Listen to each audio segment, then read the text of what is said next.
From the top rope and the Great American Bash, I bid you all good evening, morning, afternoon, wherever you may be in this great land of ours or around the world.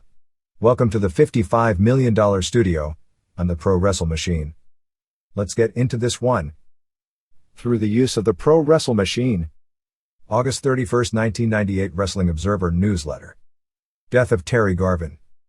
Look at WWF and WCW ratings, tons more. By Observer staff. Just how mainstream has pro wrestling become due to the Monday Night Wars? On August 24th, ABC TV debuted Monday Night Football with a Super Bowl rematch, albeit a preseason game, between the Green Bay Packers and the Denver Broncos, which drew a 9.5 rating. Basically head-to-head with the game, Monday Nitro did a 5.2 rating and Monday Night Raw did a 4.7 rating, so the combined rating of pro wrestling, 9.9, although the head-to-head combined was actually 9.72, beat a network Super Bowl rematch. While the actual viewers watching pro football, because ABC is available in more homes than either TNT or USA, was 9.3 million homes as compared with 7.2 million for the combined two wrestling shows. The actual reality of this rating comparison is that a network show has the advantage because of the approximately 25% of the homes that don't have cable having less competition in those homes, whereas every home that gets TNT and USA has cable and thus is competing against far more television stations for audience. The point of this is that while you should compare actual ratings points rather than total audience, with wrestling at 9.72 and football at 9.5, the real gap between the two in homes that have cable, which is the only homes where there is a true head-to-head situation, is probably more like 0.4 or 0.5 than 0.2. WCW, coming on the week of its highest ratings as a taped Lifeless Thunder show, drew a record-setting 4.25, and WCW Saturday Night did its best rating in months, with a 2.7, almost likely due to the short-term boost of the Warrior return, won its third week in a row despite being blown out of the water when it comes to the quality of the show by one of the better Raw episodes ever and losing the actual segment that Warrior appeared on. If everything was equal, with WWF coming off SummerSlam and this Raw show, and the momentum of Warrior starting to fizzle, as it will and perhaps already has started after 1 week, Raw would be primed to break the streak next week. However, with Raw being moved to Saturday the next 2 weeks due to US Open tennis coverage, WCW is the one primed for 2 weeks of probable record ratings and tradition, which may not be as strong this year as in the past due to how popular pro wrestling is right now, shows that it usually takes Raw about 3 to 4 weeks before it fully recovers its rating from the US Open break. Raw will air the next 2 weeks on September 5th from 11:30 p.m. to 1:30 a.m., which will be a tough time slot to do a good rating, and on September 12th from 7 to 9 p.m. before returning to its regular slot on September 19th, at which time pro wrestling will actually bite a noticeable chunk out of this year's Monday Night Football ratings, since they compete for the same type of audience demographic, and when people in the media realize this is happening, the reaction will be most interesting. Despite the debut of football and with not only an attractive on-paper matchup, but with a game that wasn't fully decided until the final seconds, pro wrestling set a combined all-time viewership record, as during the 2 hours head-to-head the shows combined for a 9.72 rating, 5.04 for Nitro and 4.68 for Raw, and 14.9 share in 7,169,500 homes per average minute, breaking the latest total audience record set on July 27th of a 9.58 rating and 15.6 combined share in 7,060,000 homes. The total number of humans in the head-to-head period watching Nitro was 5,560,500 and Raw was 5,050,000, so the total number of people watching wrestling in the US was 10,610,500, not including the Galavision Monday Night Show, and not inflated figures of 15.5 million that you'll no doubt hear elsewhere. The Nitro main event with Hulk Hogan and the Giant vs. Bill Goldberg and Kevin Nash did a 6.47 rating and 10.7 share in 4,757,000 homes, putting it in fourth place on the most watched wrestling match in cable TV history listings, trailing the Hogan vs. Goldberg match on July 6th, 5,054,000 homes, the Hogan and Dennis Rodman vs. Diamond Dallas Page and Karl Malone match on July 27th, 4,789,000 homes, and the Hogan vs. Randy Savage title change on April 20th, 4,774,000 homes. And while Hogan does build everything around himself and the way the storylines go, he should be the ratings king. The fact that his name is the only constant in all four of these matches and that Steve Austin is in none of them does tell a story that, despite detractors, Hogan is for the most part extremely successful in the role he places himself in. Nitro's overall 5.19 rating and 8.0 share was comprised of a 5.50 first hour, a 4.88 seconds hour and 5.20 third hour, which is its best head-to-head rating in history. Raw's numbers were almost as impressive, doing a 4.68 overall and 7.2 share, which is a 4.48 first hour and 4.89 seconds hour. The Nitro replay moved back 1 hour, fell to just an 0.8 rating and 5.4 share. Nitro won 6 of the 8 quarters, including the final one where the 6.47 for the tag match main event blistered Raw's 3.83 rating for a curiously weak final quarter of Gangrel vs. X-Pac and the Brawl for All championship match with Bart Gunn vs. Bradshaw, almost as if WWF was voluntarily throwing in the towel on the final quarter and waiting to send its big guns out only after Nitro went off the air. The other key quarter, from 10 p.m. to 10:15 p.m., where WCW had the Warrior interview while Raw countered with a Mankind vs. Kane Hell in a Cell match, saw a solid Raw win by a 5.34 to 4.72 margin. The overrun numbers were somewhat phenomenal in that WCW went about 90 seconds past 11 p.m. and for that period, which was largely a post-match run-in with half the world, did a 7.4 rating and 12.8 share in 5,449,000 homes, and that is going head-to-head with Raw. Raw's overrun, which went just over 5 minutes, which means its base mark for this figure was taken after Nitro went off the air, so this isn't a head-to-head number. For the Austin Undertaker-Kane Brawl was a 6.1 rating and 10.7 share in 4,515,000 homes. Despite all the numbers, Nitro was a weak show, carried by the star power of Warrior's second appearance, the return of Roddy Piper, and a tag team match with strong marquee value. Raw was a tremendous show coming off 2 straight weak episodes, obviously motivated by the strong ratings losses and the attempts to build up SummerSlam, which the show did a great job in doing. It was clear there had been countless more detail work put into the Raw episode, and a strategy was attempted to keep the key angle of the show, another Austin Undertaker and Kane confrontation after Undertaker chokeslammed McMahon to show that even though he's the heel against Austin, he's not a heel, until after Nitro went off the air so the largest audience possible would see the key SummerSlam angle. It was a smart strategy even though Raw lost. The big money is still derived from pay-per-view and not from winning on Monday night, and you want to build your pay-per-view when the most people are watching and not use the angle to be muffled in the middle of a ratings war when the other guys have their big guns at the plate. Warrior's second appearance wasn't even as good as his first. He managed to keep his interview down to 8 minutes, despite getting lost in mid-thought and walking around silent for nearly 1 minute of dead time and saying something like patience is a virtue. The crowd reaction to his entrance was huge, but they didn't react strongly to anything he said.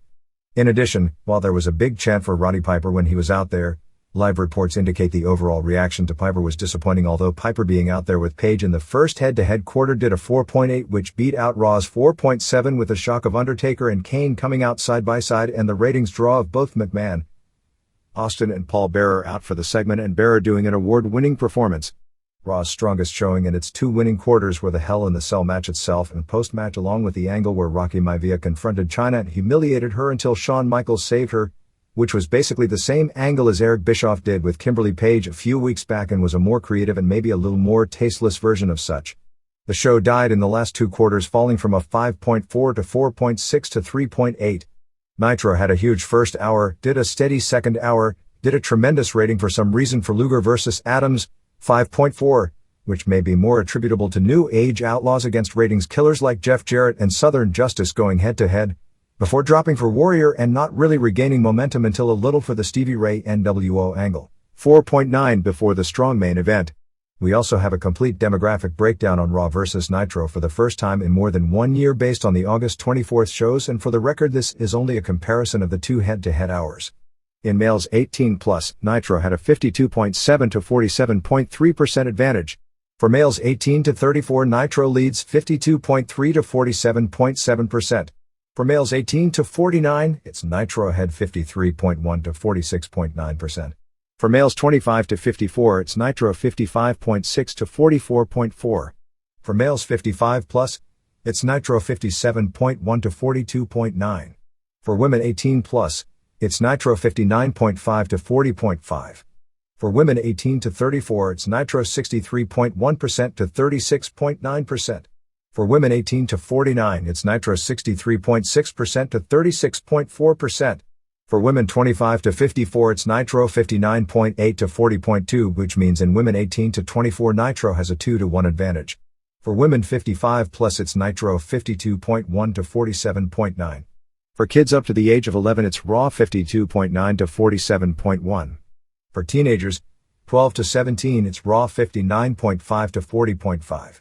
Anyway, the weird message out of all this is that even though Raw is adult-oriented programming and Nitro tries to be clean programming, however clean pro wrestling in this day and age can be, Raw wins with kids and wins strongly with teenagers, but with adults, Nitro wins in all male demos, doing slightly better in comparison as the viewers get older. As strange as this is, for female demos, Nitro wins by even bigger margins than with men, although Raw gets closer as the women viewers get older. What a strange message this sends when the perverted, bad language and more raunchy show actually scores best among old women, teenagers and young children and loses in every adult age group. And I guess it's also weird that the promotion that builds around a younger group of male wrestlers as its top stars and seems to favor pushing muscular and better-looking men above those with more ability but not as photogenic, is the company that gets killed when it comes to viewership of young adult women. The other interesting thing is the demos are almost exactly the same as they were before WWF started going in this direction, so no matter how raunchy WWF gets, it doesn't cost them any kids viewers, and while it has gained them viewers across the board, at this point WCW is gaining new viewers in most demo groups except teenagers and old women at the same or a greater pace than WWF. Overall, the makeup of the Nitro audience is 50% adult males, 26% adult females, 12% kids and 12% teenagers. For Raw the figures are 47% adult males, 19% adult females, 15% kids and 19% teenagers. In looking at viewership patterns, the Hell in the Cell match did its best increase numbers among teenagers and old women, a 44% increase in teenage viewing and 63% increase in old women, but the increase was less noticeable among women overall and was 31% overall in men and 20% among kids. While Warrior, going head-to-head, declined across the board, it came off strongest in women adults under 55. Older women decidedly turned to Raw, where there was almost no decline. And he did well with teenagers, 5% decline, but not so well with kids, 16% decline. The other key quarter, the final one with the Goldberg tag match, saw WCW increase across the board, including a 54% jump in teen viewing, the usual WWF strong point, and a sizable increase among men, 33%. But despite WWF doing the Brawl for All and a weak X-Pac vs. Gangrel match head-to-head, the Nitro main event really didn't see anything but a small increase among women viewers, which basically says the WCW main event characters like Hogan, Giant, Goldberg, and Nash appeal decidedly more to males than females, even though WCW generally has the market cornered on female viewership. As to explain the whys of all this, that's a lot more confusing. The death of longtime wrestling personality Terry Garvin, on August 17, believed to be at the age of 60 and reportedly from stomach cancer, brings to the forefront one of the biggest stories in modern wrestling, the 1992 Titan Sports sex scandal, which was one of the major reasons for the WWF and pro wrestling in general in the United States going into a 3.5-year business tailspin. Joel wrestled professionally for about 2 decades, largely as an undercard journeyman. He achieved success in tag teams, most notably with fake brother Ronnie Garvin, Ronald Barnes, who were at times in the South managed by Percy Pringle, Bill Moody, who is today's Paul Bearer, and later with Duke Myers managed by gorgeous Jimmy Garvin, James Williams, before the days Jimmy Garvin became a pro wrestler.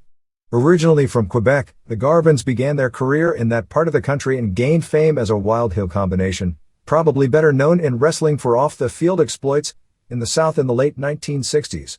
He later worked as an assistant and booker for Bob Geigel's Central States promotion in the early 80s after retiring from the ring, before the promotion began its march to death, and through his longtime connections with Pat Patterson, as both were originally from the same area, started out in wrestling at about the same time, worked many territories at the same time and had many mutual friends, got a job in the front office at Titan Sports working largely as Patterson's assistant when it came to booking talent from 1985 to 1992 in the heyday of the promotion.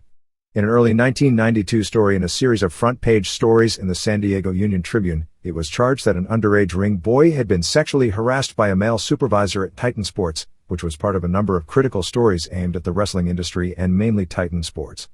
While Phil Mushnick of the New York Post is generally credited with breaking this story, the actual reporter who broke the story was Jeff Savage, and Mushnick followed with several blistering columns in the days that followed.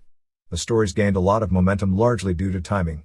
The credibility of Titan executives, spokespeople, and Vince McMahon himself were all reeling from constant denials of both the company having a steroid problem and of Hulk Hogan having used steroids to build his physique, stemming from the 1991 trial of Dr. George Zarian, where it came out he supplied a large percentage of WWF wrestlers and some other wrestlers who were no longer in the WWF but had made contact with him while in the WWF, with both steroids and prescription painkillers, almost behaving like a drug dealer selling drugs out of a suitcase, setting up shot at shows in Allentown and Hershey, Pennsylvania, and sending them via FedEx through the mail on a regular basis, including to McMahon, Hogan, Roddy Piper, Billy Graham, and Ultimate Warrior. Zarian was sentenced to 3 years in prison, and Titan at first denied there was any steroid problem or that the trial had anything to do with the WWF.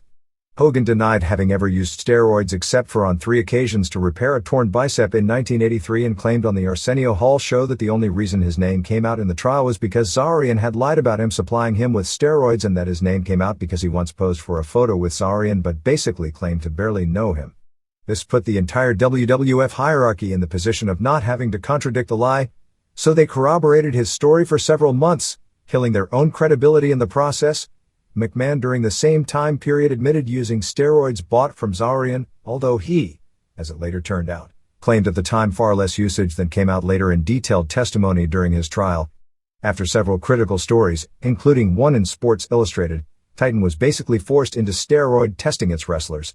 But the constant denials of a problem and denials from the company that Hogan had lied, despite it being ridiculously well known in the business that Hogan had, and with wrestlers lining up one after the other that had formerly been friends with Hogan citing his story wasn't true, and Titan attempting character assassinations on all of them, combined with the fact that half the wrestlers in the company had already failed the first steroid test, and nearly every member of McMahon's World Bodybuilding Federation had also failed steroid tests, with all the results largely kept quiet, and McMahon still proclaiming both his wrestling and bodybuilding companies as being drug-free, destroyed his credibility for the next siege.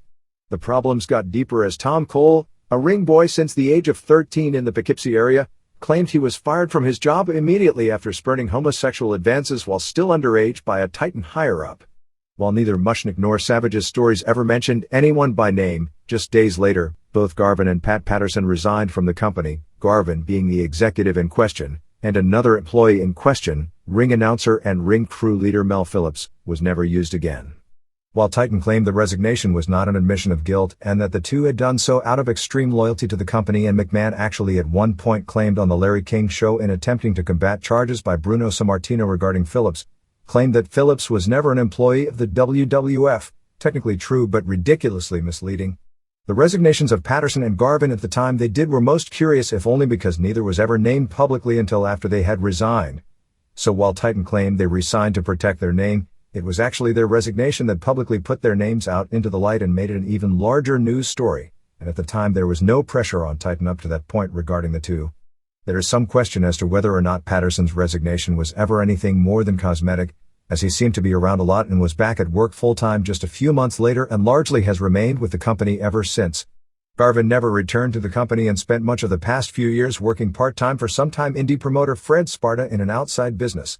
The situation got even stranger as it brought several more people out of the woodwork with sexual harassment claims against Garvin and Patterson by former wrestlers and announcers, and a former female ref with one against McMahon, although the credibility of the one against Patterson by former announcer Murray Hodgson was most questionable in hindsight. This wound up with segments with McMahon appearing on Larry King Live, the Phil Donahue Show, and with the most blistering segment of all on a Geraldo Rivera talk show that McMahon didn't appear on. In between the King and Donahue segments, McMahon secretly negotiated a settlement with Cole and actually secretly brought Cole with into the Donahue Show for a planned Perry Mason-like shocking finish to the show where McMahon would take his lumps from his adversaries on the panel until the Cole story would be brought up. However, Cole's disappearance from contact with Barry Orton, who he had talked regularly to, was seen as suspicious, and his name was never brought up on the show, so the planned booked finish never materialized, and the show disintegrated into an hour of charges that left many people and the industry as a whole looking bad.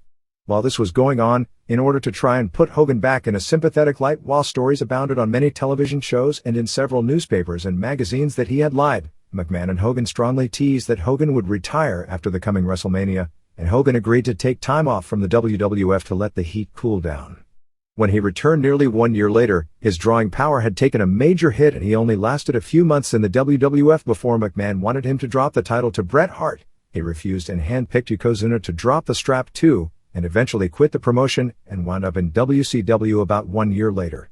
The Cole story got even stranger as Cole's older brother, who had been in contact with Mushnick for months before the story had ever broken, and himself had very questionable credibility and background, had a falling out with his brother while his brother was back working for the WWF, and they turned on each other.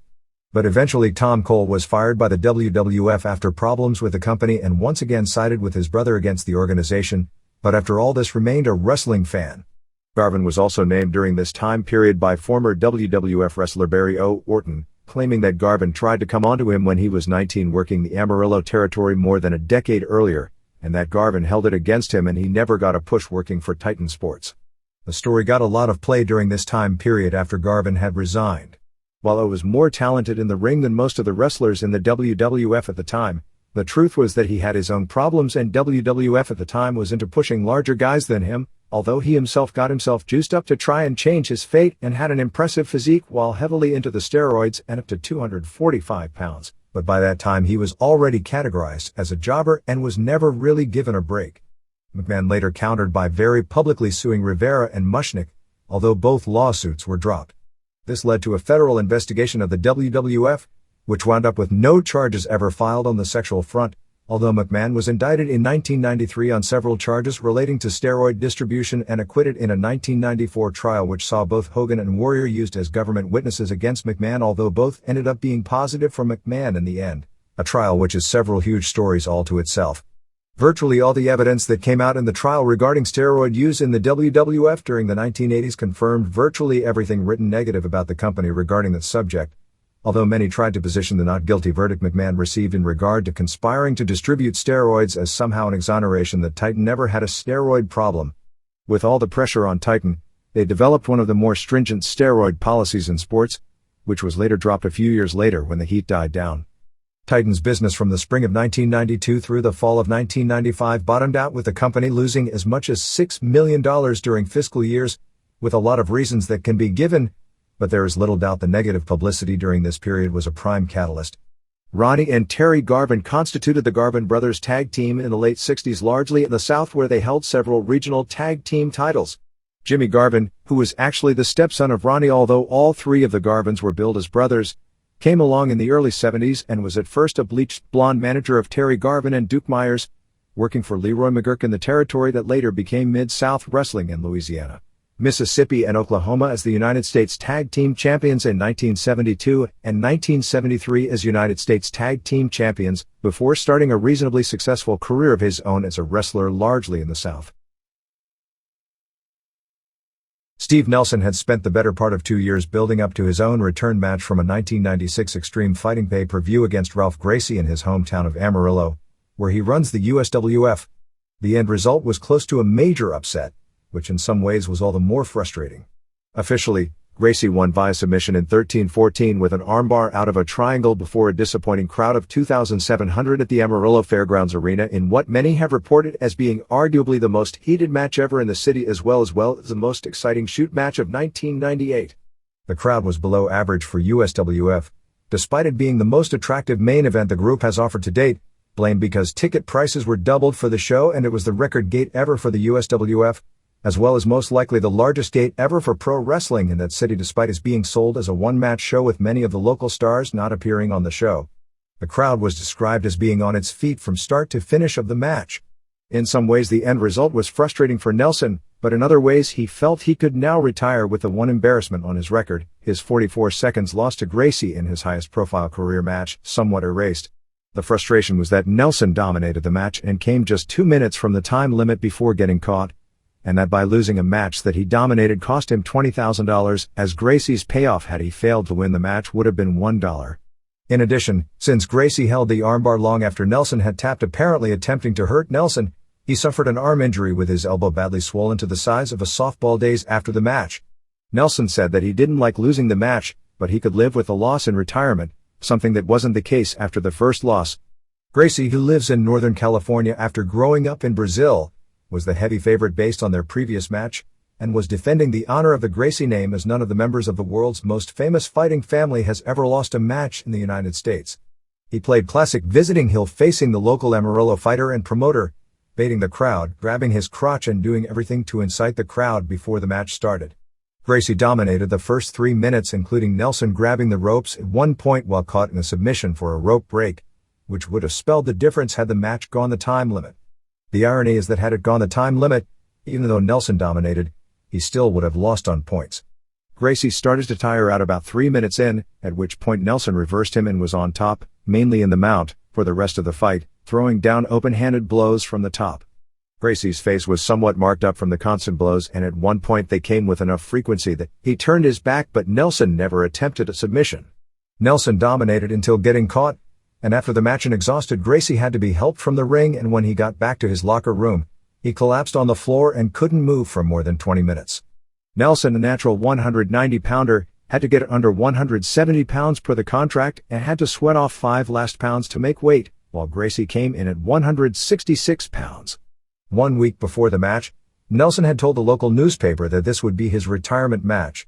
He reiterated those statements after the match, noting that between his job teaching and running the wrestling company, which is run totally by himself and his girlfriend, which left little time for the 2 or 3 daily workouts necessary to get into fighting condition. In addition, he had suffered a compression fracture and herniated disc in his lower back 6 weeks before the match, but said that while he was undergoing treatment and the back injury and previous knee injuries were what led to his decision to quit fighting, that the injuries had no bearing on the result of the match.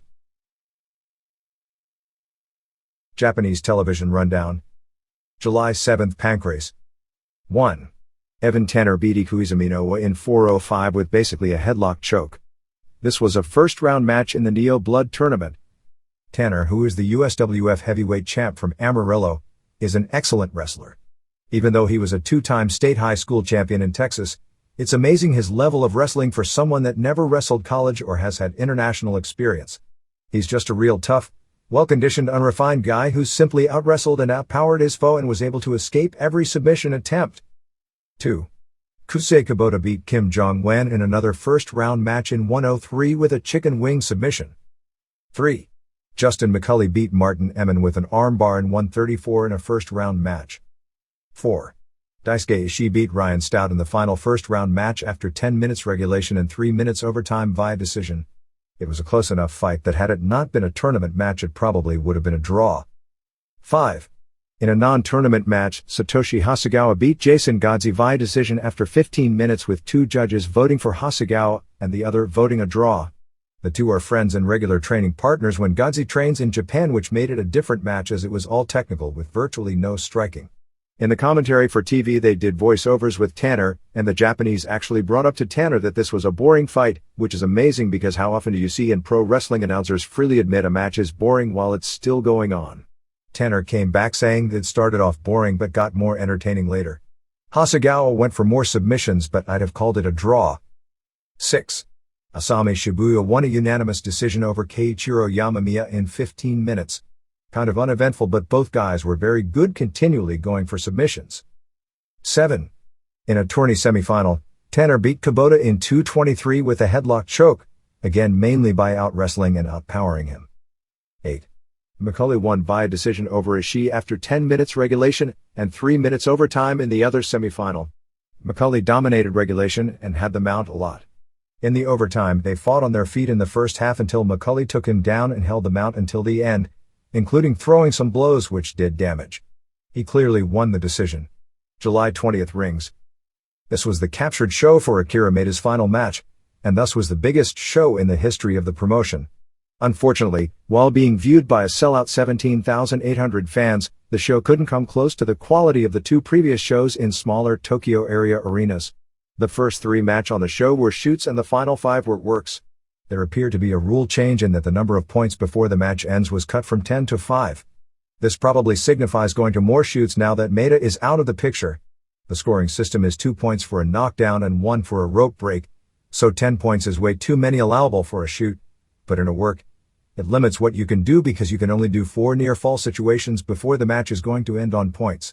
Situations like the classic 9-9 score going into the last point with Kiyoshi Tamura vs. Bitsade Terrio last year, or even the 5-5 score for the Tamura vs. Tsuyoshi Kosaka Classic going the full 30 minutes in June, can no longer take place.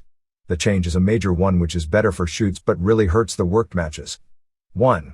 Gilbert Yvel, a Holland kickboxer, beat Orjul Bekov, a Russian wrestler type in 2:28. Bekov knew his wrestling but kept turning his head when getting hit. When Bekov got hit in the head with a knee, he basically just quit even though it didn't appear to be that devastating a blow. Pretty bad. 2. Christopher Haseman of Australia beat Borislav Gilyaskov when Gilyaskov was knocked down 3 times and ran out of points in 8:20. Match was mainly standing and Haseman, who is an all-around fighter, was better than Gilyaskov, who is an amateur wrestler. At one point Haseman nailed Gilyaskov with a knee to the head, opening a bad forehead cut, but Gilyaskov wanted to continue, making it a gutsy showing. Good for a shoot. 3. Joop Kasteel beat former UFC fighter Paul Verlins in a battle of behemoths. Kasteel is 6'4", 265 and all juiced up. Verlins is 6'8" and 311, but was totally out of shape. Match was almost all standing, and since Kasteel's background is kickboxing, he totally dominated, particularly with hard leg kicks. Verlins was too slow to get out of the way. There was one funny spot in the match where Verlins accidentally kicked Kasteel low, and they stopped the fight to allow Kasteel to recover. Gilbert Yvel, in Kasteel's corner, started rubbing Kasteel's groin and the crowd started laughing. Kasteel kept scoring with knees and leg kicks to the left leg, and as Verlins slowed, he started throwing the palm blows to the head and Verlins couldn't block anything, and Verlins' face, particularly the lips, were swelling up. Verlins got one standing 8 count, and after another series of palm blows and leg kicks, the ref gave Verlins a second standing 8 count and he was done at 7:23. Kasteel himself then collapsed out of exhaustion. A really ugly fight. 4. Hiromitsu Kanehara beat Dick Frey in 4:22 with an armbar submission. Kanehara did a hell of a job here and really got the crowd into it as he outgunned the larger man in kickboxing. Kanehara is a really underrated worker, both in ability to heat a crowd and make a worked match look real. In fact, his match in Kingdom against Kazushi Sakuraba was as real looking and as stiff a worked match as is possible. 2.5 stars. 5. Folk Han beat Kenichi Yamamoto with a half crab at 8:24. Both are good workers, but this match, while good, was missing something special. Han scored 2 quick points on rope breaks from submissions. Yamamoto scored a knockdown to tie it up and then got 2 submissions of his own to go ahead 4-2, meaning Han was down to his last point. Han grabbed an armbar right in the middle for a long time with Yamamoto squirming. The spot got tremendous heat, so I guess it was good, but it was ridiculous for a shoot in that Yamamoto was caught with the hold far too long without tapping on a move applied by Han that you'd realistically have to tap out to almost immediately. So it looked exactly like a New Japan spot and totally killed any shoot credibility. After a few reversals, Han got the half crab and Yamamoto tapped out. Han didn't look like himself except in brief flashes, but Yamamoto was good enough to make it exciting. 2.75 stars. 6. Tamura beat Wataru Sakata in 9:44. This was similar to the Kosaka Classic in that the first 5 minutes were totally technical on the mat to give the match the base to make it look like it was a shoot, although it was nowhere near as exciting as the Kosaka Open. At 6:24 Sakata scored the first point with a front guillotine. At that point Tamura started doing his magic act, mainly standing and throwing in the palms, knees and high and low kicks, and went ahead with a knockdown. The score was 3-1 after Tamura actually delivered a Northern Lights suplex and grabbed an ankle for a rope break and got another rope break to go up 4-1. With Sakata down to his last point, Tamura started throwing, but Sakata got under him for a suplex and went for an armbar, but Tamura reversed the move into one of his own in the middle for the tap out in 9:44. 3.25 stars. 7. Terriel retained the World Heavyweight title, beating Kosaka in 7:43. Terriel weighed 308 while Kosaka trimmed down to 222. Kosaka did a hell of a job carrying it to an average match. I guess since it was a title match the points allowed were increased to 10. Since I don't know Japanese, it was hard to figure it all out. The story early is Terriel wanted to stay on his feet and Kosaka would try and take him down. Terriel would sprawl and get up. Terriel delivered a knee to the head, a lot of hard kicks, and the ref signaled Kosaka for a standing 8. Terriel scored a second knockdown after a body shot.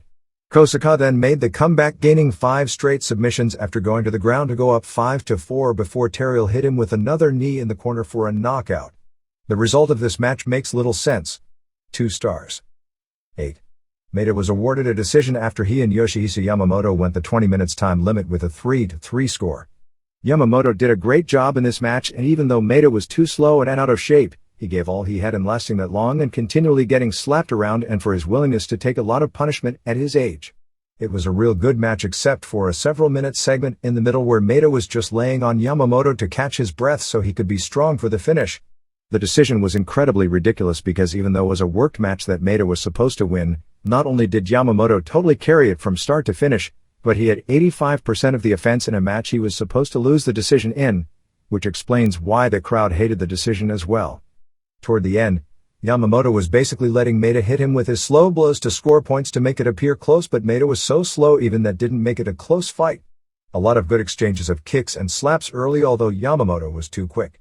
When Maeda would blow up, they'd go to the ground and rest, and then get back up and do the thing. To give the match credibility, and as far as looking like a shoot, they did a great job, except that Maeda looked like he'd be killed if it was a shoot and he kept hanging in there. For that same reason, they didn't start going to points until Yamamoto got an armbar at 15:33. Maeda came back with 3 straight points, 2 of which were weird because Yamamoto grabbed the ropes without even being in a submission to get stand-ups. Yamamoto finally scored a knockdown at 18:47 to tie it up and build the heat up for the big finish of exchanging blows standing with the fans knowing the next point wins. Maeda's mouth was all bloody from taking so many blows. Yamamoto was taking him apart to build heat as the upset, but when he gave Maeda enough to make it even at the end, it was obvious he was giving it. The announcement of Maeda winning was so ridiculous that Maeda immediately waved it off even before the booing started and on the house mic said that Yamamoto should have won it. 3 stars. August 8th, New Japan. This show aired all the first round matches of the G1 tournament from July 31st at Sumo Hall. Because of fitting 8 matches into a 1-hour TV show, most were heavily edited, which was too bad because most were very hard-fought matches with a lot of heat. 1. Satoshi Kojima beat Hiroyoshi Tenzan in 11:08 when he caught Tenzan coming off the top rope with a diamond cutter called Kojima Cutter, and then delivered a lariat, a rabbit lariat and another lariat for the pin. Only the last 3:30 aired. Based on what aired, it looked like a good match with a huge pop for the upset finish. 2. Tadao Yasuda pinned Big Titan, Rick Bogner, in 10:25. The last 3 minutes aired. The fans were into Yasuda as a comedy figure, so the match had a lot of heat. Crowd popped big when Yasuda delivered a superplex and followed with a drop kick into the corner. Yasuda got the pin using a hot-looking tiger driver. Not a good match, but a lot more solid than you'd think. 3. Shiro Koshinaka pinned Osamu Nishimura with a powerbomb in 10:25. Only the last 2:40 aired. Nishimura got great near falls when Koshinaka went for his flying hip attack off the ropes, but Nishimura caught him with a drop kick and followed with a Northern Lights suplex for a near fall. He got another good near fall with a missile drop kick. Nishimura missed a pescado and was then brought into the ring outstretched over the ropes, and Koshinaka came off the top with a knee drop, then got the pin with the power bomb. Based on what aired, it looked like a good match. 4. Kensuke Sasaki pinned Michiyoshi Ohara in 10:59. Again, only about 2:40 aired. Sasaki was selling his left knee trying to build drama, but it didn't work in this match because nobody bought the idea that Sasaki had a chance to lose. Sasaki won with the Northern Lights bomb, gutting out the bad knee after Ohara got several near falls. A decent match based on what aired, but heat was down compared to previous matches. 5. Shinya Hashimoto beat Tatsutoshi Goto in 4 minutes. The entire match aired. Even though Goto is out of shape and really sucks, Hashimoto did a great job carrying it. Goto used his finishing back suplex twice. Finally, Hashimoto made his big comeback with the brutal kicks and chops. His comeback is probably the best in all of wrestling. After a DDT, Hashimoto used the Sankakujin, which is an armbar head scissors combination, for the submission. 1.5 star. 6. Kazuo Yamazaki beat Tatsumi Fujinami in 7:55. Only 3:30 aired, but it had super heat. It was the style of match that works best in a building like Sumo Hall, where it's a hardcore audience with UWF knowledge. Mainly building to submissions back and forth, but the heat was super. Fujinami worked on Yamazaki's knee using dragon screws. Yamazaki came back with his quick kicks, but Fujinami caught a kick and turned it into another dragon screw. When Fujinami went for another dragon screw, Yamazaki pulled out this move, which ended in an armbar for the submission. The place went nuts for the upset. Yamazaki had to be helped from the ring limping because of his knee. 7. Masahiro Chono beat Manabu Nakanishi in 18:52. The last 7 minutes aired. Just a solid match with excellent heat. Nakanishi was so much better than usual here. He built the match around constantly getting Chono in the torture rack, but Chono kept escaping. Chono used an octopus submission, but Nakanishi powered out. Nakanishi came with stiff lariats for near falls. People bought the upset possibility, so the match had super heat. At one point Nakanishi went for a German suplex, but Chono kicked him low. As Chono went for the Yakuza kick, Nakanishi ducked and got him in the rack. Chono broke it with punches and knees to the face, while caught in the move. Chono used 2 Yakuza kicks to set up his tail lock. This is kind of a reverse half Nelson submission, but Nakanishi escaped. Both were selling exhaustion big time. Chono delivered 2 more Yakuza kicks, but Nakanishi kicked out 1 each time before he put the tail lock on again in the middle and Nakanishi submitted. 3 3/4 stars. 8. Genichiro Tenryu pinned Keiji Muto in 21:37. The last 8 minutes aired and this was a fantastic match due to Muto. Considering he was just 2 weeks back after getting reconstructive surgery on both knees, he put on an amazing performance, both on offense and selling, and totally carried the match.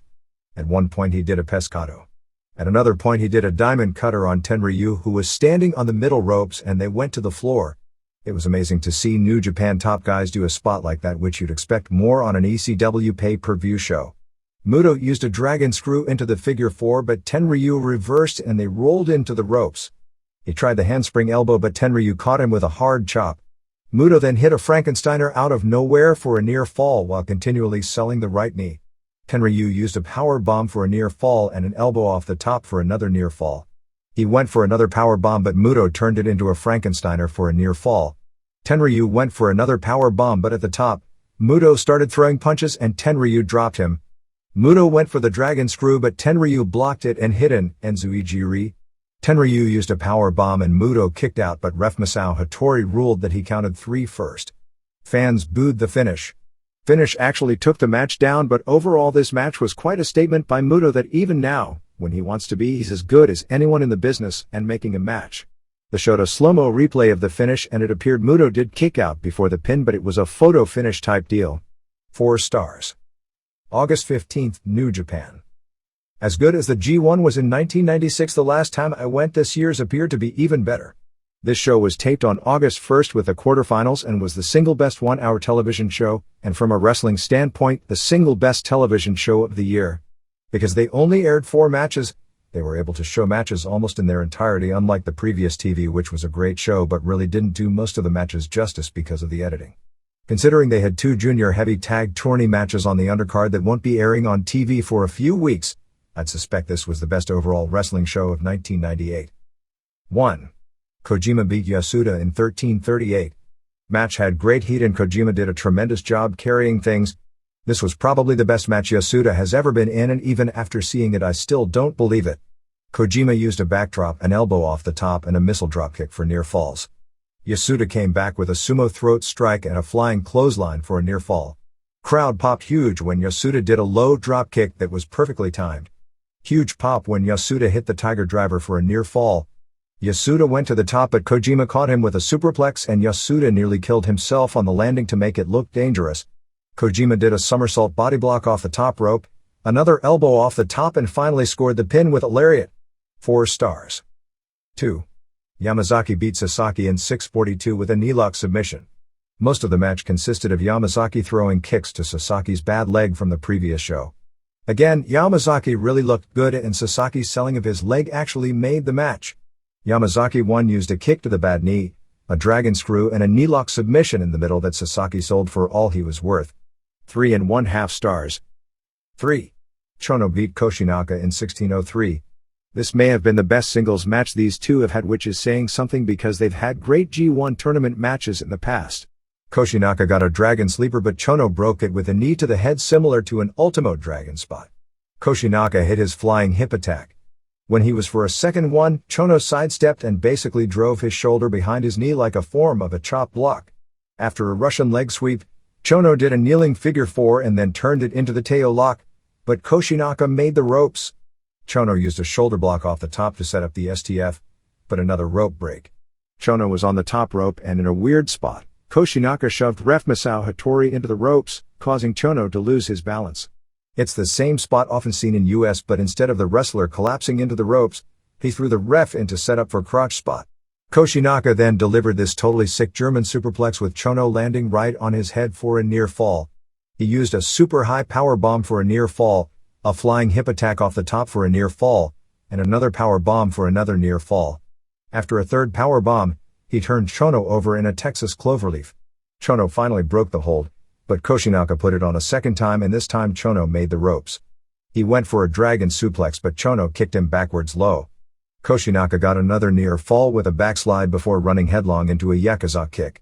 As Koshinaka charged at him, Chono used a spinning heel kick and another tail lock, but Koshinaka made the ropes. Tenzan then distracted Hattori, allowing Chono to deliver a knee to the groin and put on another tail lock in the middle, and Hattori stopped the match, ruling Koshinaka couldn't defend himself. 4 1/4 stars. 4. Hashimoto beat Tenryu in 13-13 of one of the most dramatic brawls you'll ever see. It was more like a boxing or kickboxing war than a pro wrestling match. This match was about 90% both guys chopping, punching and kicking the hell out of each other. Both men's chests were all welted up within 90 seconds. For sheer drama and brawling, this blew away any US match this year and really any Japanese match except for maybe Tamura vs. Kosaka. Tenryu was dying out there from the beating he was taking. I don't know of an award that fits, but Tenryu deserves some kind of an award this year for delivering the kind of matches he's done at his age and in his physical condition. The other guys are usually carrying him, but he's still the constant in all these great matches. Finally, after all the brawling, Hashimoto hit a DDT for a near fall. They kept pounding on each other again until Tenryu hit a Koppo kick. Tenryu did an Enzui-Jiri and powerbomb for a near fall, and even though battered and he could barely move, dropped the elbow off the top for a near fall. The only flaw in the match is that after all the stiff brawling, the crowd quieted down when they went to the wrestling, so the match may have been better about 2 minutes shorter. Tenryu came off the top again for a crossbody, but Hashimoto sidestepped him and nailed him with a spinning heel kick, which was an amazing spot for a 300-pound guy. Hashimoto, whose facial expressions are the best in the world right now, then went crazy with the kicks in the corner and delivered this sick DDT off the middle rope for a near fall. After more brawling, Hashimoto delivered a DDT in the middle for the pin. The fans went completely nuts for both men's performances, particularly Hashimoto. 4 3/4 stars. Puerto Rico. The only news we have is that Rey Gonzalez is back as Universal Champion, so either he was stripped of the title after the loss to Carlos Colon at the anniversary show a few weeks back, or regained it in the ring, and has a title defense scheduled at Juan Lubriel Stadium in Bayamon on August 29th against Invader I, who is returning from knee surgery. El Texano, who is the uncle of Silver King and Dr. Wagner Jr., suffered a very serious eye injury wrestling here when a fan threw a chair into the ring that blindsided him, and apparently there is very serious concerns that he'll never regain the vision in the eye. Mexico. Fuerza Guerrera jumped from AAA to EMLL and debuts on August 30th. Along with the El Hijo del Santo vs. Scorpio Jr. Mask vs. Mask match, also on the September 18th anniversary show at Arena Mexico will be Universo 2000 defending the CMLL World Heavyweight title against Rayo de Jalisco Jr. The original Mascara Sagrada retained his mask, winning a mask vs. hair match over Popotecas on August 23rd in Tlalnepantla.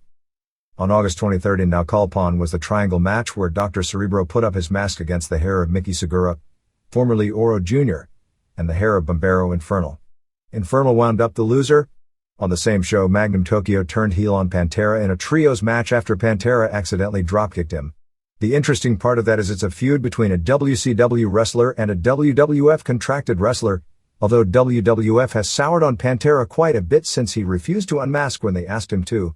Tokyo defends his IWRG Intercontinental Middleweight title against Pantera on the main event of the August 30th Naucalpan show.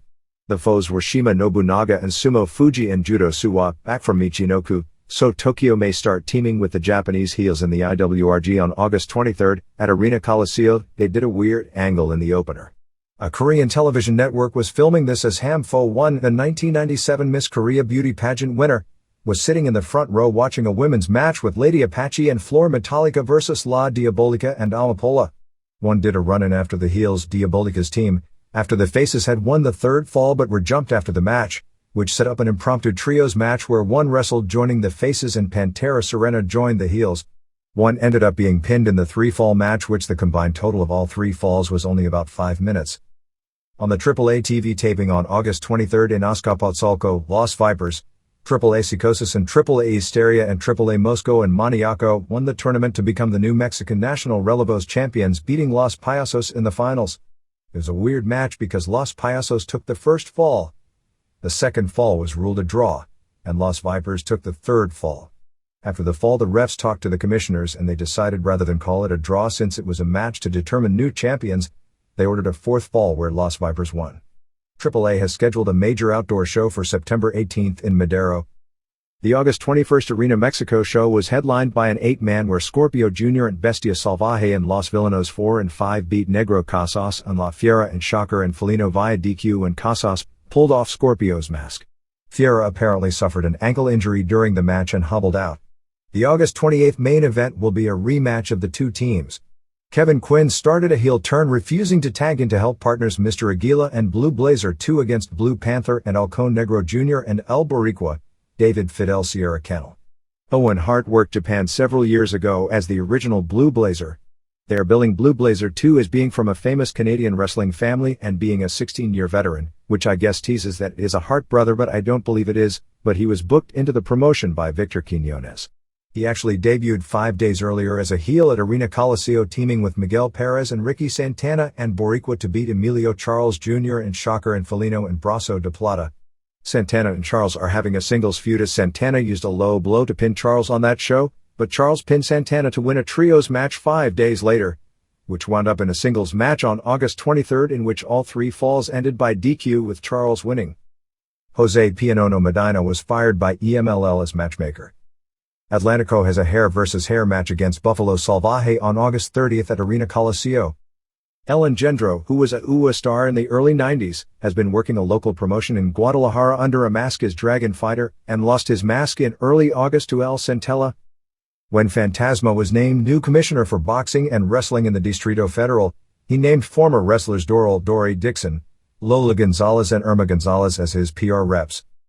Brazo de Oro's son was introduced at the August 7th Arena Mexico show and will be debuting soon as Brazo Magico, which would make him a third-generation wrestler since his grandfather was the original Black Shadow.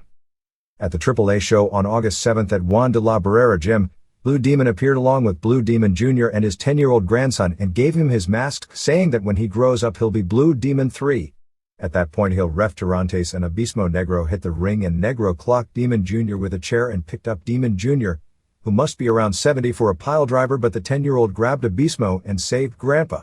While this was going on, Huicha Dominguez, the actor/soap opera star who was the latest celebrity to get involved with AAA, hit the ring to try and save Demon Sr., but Tirantes hit him with a chair. All Japan.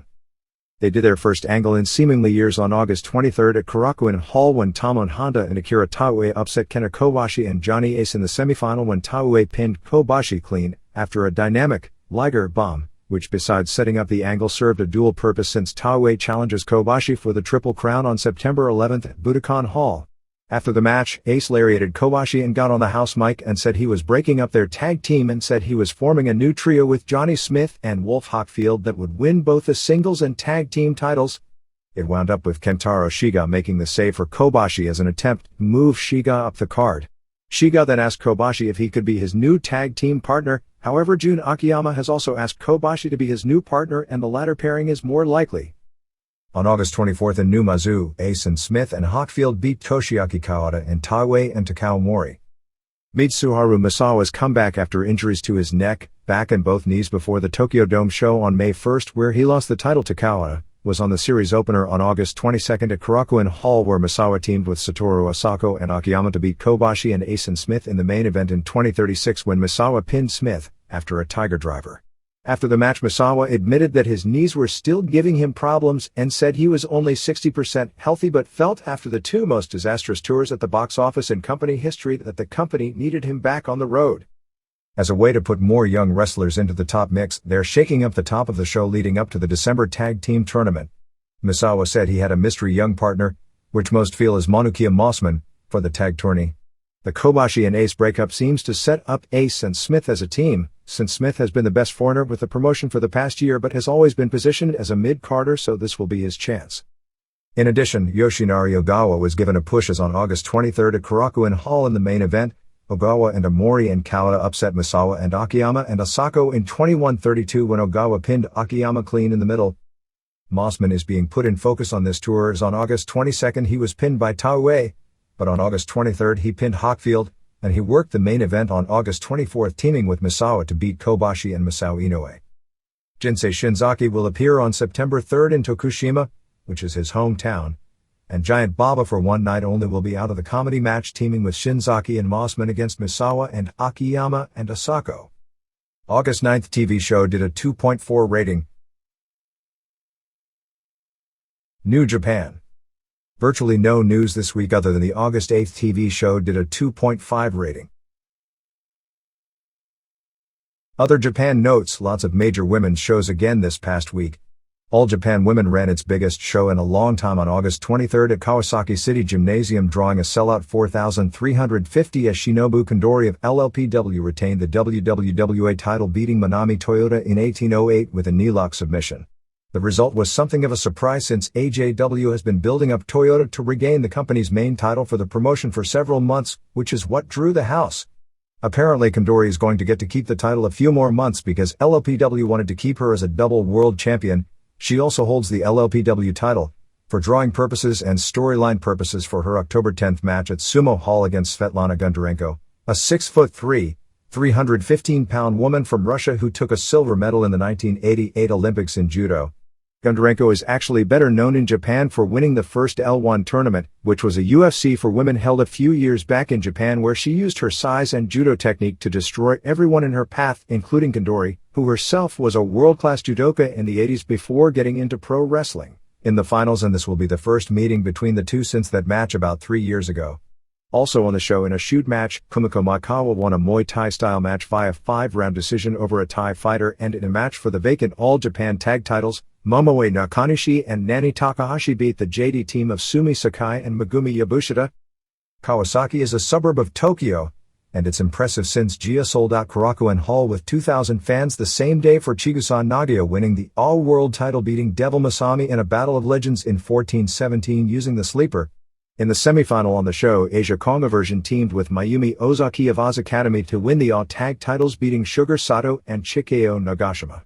Gia is generally noted for having the best young workers of any promotion in the world right now.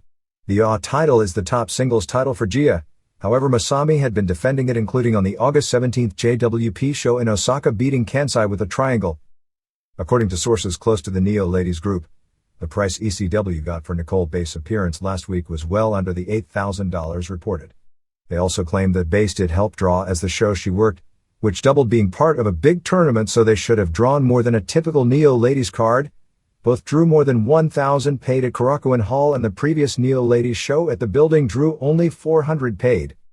Coming off a successful show in Kawasaki, AJW has booked the 17,000-seat Yokohama Arena for a show on November 29th for the 30th anniversary of the company, which actually did start in 1968, and it will be called the Hall of Fame show, as the company is creating its first Hall of Fame and will induct its first class at the show. To run such a big building, the idea is to load the show up with interpromotional matches. JWP and AJW are doing a joint show on September 6th at Korakuen Hall with Hikari Fukuoka and Cuddy Suzuki and Manami Toyota vs Tomoko Kuzumi and Nani Takahashi and Momoe Nakanishi, Dynamite Kansai and Yumiko Hata vs Devil Masami and Tomoko Miyaguchi, and Rieko Amano and Kumiko Maekawa vs Kanako Matoya and Hiromi Yagi on top. IWA was attempting to put together a Funk Brothers vs Great Muta and Great Kabuki match for September 4th at Yokohama Bunka Gym, but they weren't able to put together a deal to get Dory.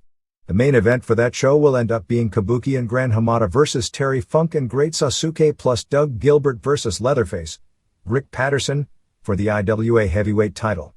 Kabuki's retirement show is September 7th at Korakuen Hall, headlined by Kabuki and Funk and Gilbert vs Leatherface and Metalface, Eddie Watts, and Freddy Krueger. Rings on August 28th in Niigata has Kiyoshi Tamura vs Masayuki Naruse, Bisade Teriol vs Folk Han in a non-title match, Wataru Sakata vs Kenichi Yamamoto, Nikolai Zuev vs Yoshihisa Yamamoto, Grom Zaza vs Hiromitsu Kanehara, and Yasuhito Namakawa vs Daniel Higgins, who is pretty impressive both standing and on the ground. On September 21st at Yokohama Bunka Gym will be Tamura vs Yoshihisa Yamamoto, Tsuyoshi Kosaka vs Ilyakine Mikhail, and Naruse vs Kanehara. Complete lineup for the Pancrase 5th anniversary show on September 14th at Budokan Hall, which is also a pay-per-view show, has Guy Mesger vs Ryushi Yanagisawa for the COP Championship, Masakatsu Funaki vs Semishult, most likely to determine the number one contender for the title since Funaki is the former champion and should beat Mesger in a non-title match, Yoshiki Takahashi vs Minoru Suzuki, Boss Rutan vs. Kenga Watanabe, who is making his pro debut and is said to be quite a prospect after being a college rugby all-star. Yuki Kondo vs. Asami Shibuya, Kyuma Kunyoku vs. Evan Tanner, Jason DeLucia vs. Satoshi Hasegawa, and Manabu Yamada vs. Katsumi Inagaki. While all the matches in their own way could be interesting for hardcore Pancrase fans because most winners are hard to predict because they are matches that are fairly intriguing, there is nothing on the show that looks to be a big arena draw. CMLL ran a tour this past week with Ultimo Guerrero, Archangel, Ultraman Jr., Mr. Niebla, Mano Negra Jr., Fishman, Black Warrior, Pirata Morgan, El Satanico, Lizmark, Atlantis, Elio Del Santo, and Rey Bucanero. The shows didn't draw well, with Korakuen at about 800 fans for the opening on August 19th. The promoter of the tour, named Umeda, did his own version of the Bischoff/MC Mahan/Shinma/Arai, etc. deal, which is I guess this year's angle for everywhere in the world. He was jumped by Morgan and juiced. Mitsuhiro Matsunaga won the Big Japan Deathmatch heavyweight title, beating Great Pogo on August 23rd in Osaka. Michinoku Pro had two big shows this past week. On August 22nd in Tsuruoka before 697, IWGP Junior Heavyweight Champ Jushin Liger appeared and pinned Naohiro Hoshikawa using a palm blow in 21:46, and the main event had Great Sasuke and Gran Hamada and Tiger Mask over Super Delphin and Gran Naniwa and Masato Yakashiji. On August 23rd in Sendai at the Tennis Club before a sellout of 1,020, Sasuke was pinned by Delphin in a singles main event in 2015, and they also debuted a banana match where Jinsei Shinzaki beat Yone Jinjin. I believe they had a banana either on a pole or somewhere, and the winner was the first wrestler to get the banana. FMW ran its second pay-per-view show on August 22nd from the DirecTV studios in Tokyo with a double main event with Hiromichi Fuyuki and Yukihiro Kanemura retaining the World Brass Knucks tag titles, beating Gedo and Jado, and Koji Nakagawa scored an upset in a non-title match, beating Hayabusa, who worked as a heel called Dark Side Hayabusa. FMW has Sapporo Nakajima Sports Center booked on September 1st with Atsushi Onita and Hideki Hasaka and Mr. Pogo and Yoshinori Sasaki versus Fuyuki and Nakagawa and Kanemura and Haido in a street fight, plus Hayabusa defends the World Independent and Brass Knucks titles against regular tag partner Hisakatsu Oya. Bob Backlund has claimed that he has no idea why he is being advertised for appearing in the Battle Arts Super B tournament, including the November 23rd Sumo Hall show. While Backlund was called by the promotion, he said he has neither agreed to work for them nor signed any contract to appear with them. Sumi Sakai won the JD Junior Heavyweight title from Bloody on August 24th in Tokyo. Here and there. Coco Ware, James Ware, 41, suffered a stroke on August 15th but is said to be recovering well from it. Maryland independent wrestler Shane Shamrock, Ryan Hauser, 23, was fatally shot by police on August 17th in Anne Arundel, Maryland. Police were called to the home of Laura Hamlet, a former girlfriend of Shamrock, after neighbors heard screams for help coming from the house. When they arrived, they found Hamlet visibly battered and bruised with clumps of hair pulled from her head. Police attempted to subdue Shamrock, but he escaped and ran to the kitchen where he grabbed a knife and approached Hamlet and the police. The police attempted to get Shamrock to drop the knife, and when he didn't, shot him twice, and he died later that evening. Shamrock had worked as recently as the previous night for Axl Rotten's Maryland Championship Wrestling on a show in Baltimore. NBC TV is planning on doing a television special called Secrets of Pro Wrestling Exposed, which will air from 7 to 8 p.m. on November 1st, which would be head-to-head with USA Network's Sunday Night Heat if USA renews the show as expected. The show is being filmed on September 11th at the Olympic Auditorium in Los Angeles, in which 8 wrestlers, mostly indie workers, wearing masks, will expose the secrets behind pro wrestling. Walter Palmer, 77, a star in Chicago during the 30s, 40s, and 50s, passed away back on July 10th at his home in Tucson after a severe stroke. There was a major obit on him in the August 16th Chicago Sun-Times. According to the story, Palmer started wrestling in the 30s in the Midwest and Texas and held the NWA Midwest title from 1942 to 1947, with his biggest match being the main event against Gorgeous George on a 1948 show that sold out the amphitheater in Chicago before retiring from the ring in the 50s. In an update on a story from several weeks back, it appears that Fox is still very serious about getting into wrestling and to expect something to break on this within the next 6 months. Some more notes on the August 22nd USWF show in Amarillo. Eric Payne, 21, won the lightweight tournament, including an impressive choke out in 118 of former champ Michael Buell. Paul Jones retained the light heavyweight title, beating student Wayne Admire in 3:14 with an armbar. The next show will be Battle of the Belts 2 on October 24th, with Evan Tanner defending the heavyweight title against Paul Buntello, Jones defending the light heavyweight title against former UWFI star Billy Scott, and an 8-man tournament for the middleweight title that is vacant due to the retirement of Steve Nelson, which will include Ali Elias, Frank Trigg Shudo, and Adrian Serrano. Pancrase, how's this for a name from the past? Skylo Low, without question the most famous midget wrestler from the 50s through the 70s, was in attendance at Fabulous Moolah's Liwa show and banquet held August 15th in Randolph, Massachusetts. Skylo Low claimed to be 71 years old, although if that was the case, he must have started pro wrestling at the age of 14 and is living on an Indian reservation in Quebec. Both Moolah and Johnny Mayon, now 75, worked the show. Area woman wrestler Violet Flame broke her ankle in 3 places on the show, which drew less than 100 fans. A trainee of George South's Pro Wrestling Federation suffered a brain aneurysm working out in the ring prior to a show on August 21st in Forest City, North Carolina. On Memphis TV this week, Brandon Baxter came out and said he was now the executive assistant to the president, Randy Hales, of Power Pro Wrestling, and told announcer Dave Brown that makes him his boss. Brown told Baxter he was nothing but a glorified gopher. In the Kid Wicket and Derek King vs. Bulldog Reigns and Heinrich Franz Keller TV match, Streak interfered and hit Reigns with a beer bottle and Keller with a chain and lock. Hales did an interview and said that Jerry Lawler had always been his hero and that everything had changed when Lawler met Stacy. Stacy came out and Hales said he was going to expose her. Stacy said she met Lawler in 1989 and Hales noted that Lawler was a happily married man at the time and called her a home wrecker. He asked Stacy where they met and she said at a softball game, and he said he had always thought she was an arena rat and instead called her a softball rat. Baxter then came out and claimed that he and Stacy were having an affair. She called him a liar and slapped him. Baxter and Hales went to attack Stacy but Lawler saved her, but 2 masked guys jumped Lawler until Brian Christopher made the save. August 28th in Stockton, California at the Civic Auditorium and August 29th at Fresno, California Fairgrounds will be Elio Del Santo and Blue Panther vs. Dr. Wagner Jr. and Misterioso, Vampiro Canadiense vs. Pirata Morgan and American Wild Child, and Hellblazer vs. Blitzkrieg and Super Dragon. I attended an APW show over the weekend and everyone was raving to me about the work on a show 2 weeks earlier of Christopher Fallen Angel Daniels, who apparently had done real well on some Titan tryouts. It appears Titan really doesn't have interest in 200-pound guys right now, as the light heavyweight division has pretty much been forgotten except in regards to using some of the smaller Japanese guys for comedy roles. The NWA ECW angle continued on shows this weekend. To give a reality check, the NWA ran on August 19th in Kingsburg, New Jersey with Val Venus, Al Snow and King Kong Bundy and drew 1,500 fans, and then on August 21st in Fairless Hills, New Jersey and August 22nd in Mount Holly, New Jersey ran using the ECW angle on top but without Venus and drew 200 to 350 each night. The angle is seemingly dying, although the ECW side brought in Missy Hyatt as a surprise this week and put all its belts on the ECW side. 911 was given the light heavyweight title, beating Ace Darling on August 21st. They brought out a supposed blind inspector who claimed 911 weighed in at 217. The next night 911 wrestled Rick Ratchet for the title, and 911 sold nothing in the match, got frustrated, and then grabbed 911's hand and put it around his own throat, figuring there was nothing he could do with him except get himself choke slammed. Also, Pit Bulls won the U.S. tag titles from Lance Diamond and Steve Corino due to outside help from Public Enemy, and Stevie Richards won the national title from Doug Gilbert on August 22nd.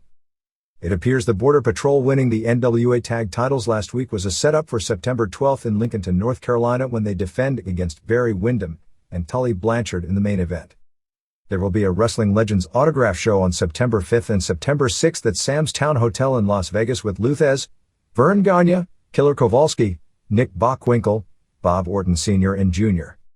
It appears that neither Ulf Herman or Michael Kovac, Martin Hutter, will be used by the Catch Wrestling Association on its annual Hanover, Germany tournament that starts on September 7th because of heat for them allowing themselves to be used as jobbers for ECW.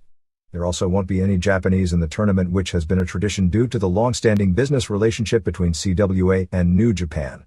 Bruiser Mastino, WWF Mantor, and Ice Train will be on the tour. The shows on August 29th and August 30th in Leoben, Austria with Afa, Doink the Osborne, Sal Balomo and Typhoon are being advertised in local posters as WWF superstars. At this week's Music City tapings, they did an angle where Hill owner Bill Behrens got an injunction to stop the barbed wire match this week with Flash Flanagan and Wolfie D versus Stephen Dunn and Reno Riggins. However, Burt Prentice then came out with Bart Durham, a high-profile Nashville attorney, and said that injunction didn't go into effect until the following Monday so they could do the match on Saturday night. They also held a bikini contest between Princess Debbie Combs and Devin, a stripper from Ken's Gold Club, which is a local sponsor. Before Devin could show her stuff, Dee hit her with a brick. The weekly Louisville Gardens shows are being moved from the traditional Tuesday night to Friday nights. And some more notes on strength of past and present wrestlers. Chuck Fish, who was a well-known pro wrestler in the 60s and 70s as the Great Mephisto, before the days of steroids, did some incredible lifts for his time in 1960 to 61, including a 525 bench, 665 squat without wearing a belt or knee wraps, a 420 press off a rack, 5 reps with 475 on bent-over rows, and a strict curl with 255 pounds, which is said to be the second highest in the lift of all time. Ted Arcidi, who worked for the WWF, World Class and Stampede Wrestling in the 80s, set a world record at the time with a 705-pound bench press in 1985. Tom McGee, who worked for New Japan, Stampede and WWF as Mega Man, was known as the world's most athletic strongman. He was the 1982 IPF World Powerlifting Champion in the super heavyweight division, doing a 799 squat, 518 bench and 760 deadlift for a 2,077 total at 276 pounds. It should be noted that Doug Furness totaled 2,403 in a lighter weight class during the same time period. McGee's best official lifts were 860 squat, 573 bench and 810 deadlift, along with a 341 snatch and 418 clean and jerk. Harold Hogue, who wrestles as Ice Train mainly in Europe for Otto Wands, in 1991 did a 600-pound competition bench press.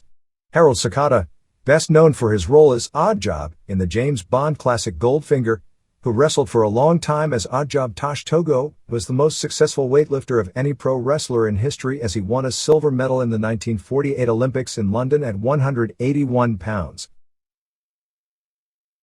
MMA, while again not official, the latest plan at press time seems to be that UFC will run its pay-per-view from Sao Paulo, Brazil live on October 16th. Semaphore Entertainment Group is under the impression that Mike Tyson is going to fight in November, and they don't want to run a show anywhere near that date, since back in 1995 when UFC was on its roll they ran the Ultimate, and as it turned out it was head-to-head with the Tyson fight on free television, and the show didn't draw nearly as well as previous shows had done. 2 matches held in different parts of the world affect the show. On August 23rd in Sao Paulo, Brazil, Mike Van Arsdale was bloodied up and knocked out by Vanderlei da Silva in 4 minutes. Van Arsdale had suffered a broken hand throwing a punch early in the match. Due to the 90-day rule, UFC won't use a fighter who had been knocked out in competition 90 days or less prior to its event. Van Arsdale, 4-1, who was ranked number 7 in the heavyweight division, can appear on the show. Da Silva, 8-1, was ranked number 17 as a middleweight. On August 22nd in Davenport, Iowa, before approximately 3,000 fans, Dan Severn, now 23-3-3, went officially to a 20-minute draw against much smaller hometown favorite Pat Miletic, now 21-1-2. The match saw Severn use his wrestling ability and weight advantage of about 60 pounds to continually take Miletic down and control him on the ground, giving the hometown fans little to cheer for, but Miletic's defensive ability was good enough to avoid a lot of serious punishment. By the rules of Extreme Challenge, if a match goes the time limit, it is ruled a draw, even though Severn would have easily won the match had there been judging from most accounts.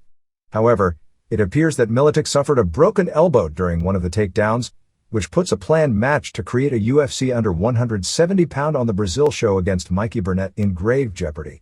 Jeremy Horn, who gave Frank Shamrock the tough match at the last UFC, beat another former UFC fighter in Todd Butler on the show with a choke to take his record to 10-3-2. What's largely happening with UFC right now is the only match definite on the next show is Jerry Bollander versus Vitor Belfort. Due to the lack of cable clearances, the purse money for fighters is being cut back again, and basically the guys who agree to fight cheap are the guys who are going to be on the show. Heavyweight champ Randy Couture appears at a money impasse, so there was talk of doing a Mark Coleman versus Boss Rutan main event instead. While an intriguing match, it does nothing to build for the future, as if Coleman wins, Rutan is pretty much killed off as a potential headliner, and he's got the charisma and potential name to be one. If Rutan wins, he'll have beaten a guy who already lost decisively to Maurice Smith and Pete Williams. The latest planned lineup for the October 11th KRS Tokyo Dome show is Rickson Gracie versus Nobuhiko Takada, Mark Kerr versus Hugo Duarte, Kazushi Sakuraba versus Alan Goes, Gary Goodridge versus Igor Vovchanchyn, Valid Ismail versus Akira Shoji, and they are still trying to find an opponent for Marco Ruiz. There is no rush to buy tickets for this event, which is not a good sign. They are doing a pro wrestling match on the August 28th K1 Tokyo Yoyogi Gym show with Naoya Ogawa versus Dan Riddle. I have no idea who Riddle is, although there was a UFC fighter on the last show named Chuck Liddell. The stipulations are that if Ogawa loses, he has to leave the Inoki UFO promotion. Promoter Kazuyoshi Ishii also said that if Masaki Sadake loses on the show to Yoji Anjo, that he would have to retire from K1, and noted that Sadake had gotten too heavy and out of condition in recent fights. And people wonder why we cover K1? Ishii claimed that Don King was interested in putting on a Rick Rufus versus Jerome Le Banner match on the Holyfield undercard on September 19th, although it hadn't been signed since Rufus was going to Osaka for the K1 Grand Prix on September 27th. He also said that in 1999, K1 would not only run Las Vegas in February but also run a show in Madison Square Garden, and that they would also run in France, Australia, South Africa and Croatia, and run 4 dome shows in Japan. He said he thought it would take a few years to catch on in the United States. A few more notes on the proposed World Fighting Alliance organization being set up by Fred Maxick. Maxick had a meeting with several former UFC competitors, including Ken Shamrock, Mark Kerr and Maurice Smith, in Las Vegas at the K1 show, and claimed due to his connections with Turner that he'd be able to clear the entire pay-per-view universe, which is really the problem that has strangled UFC.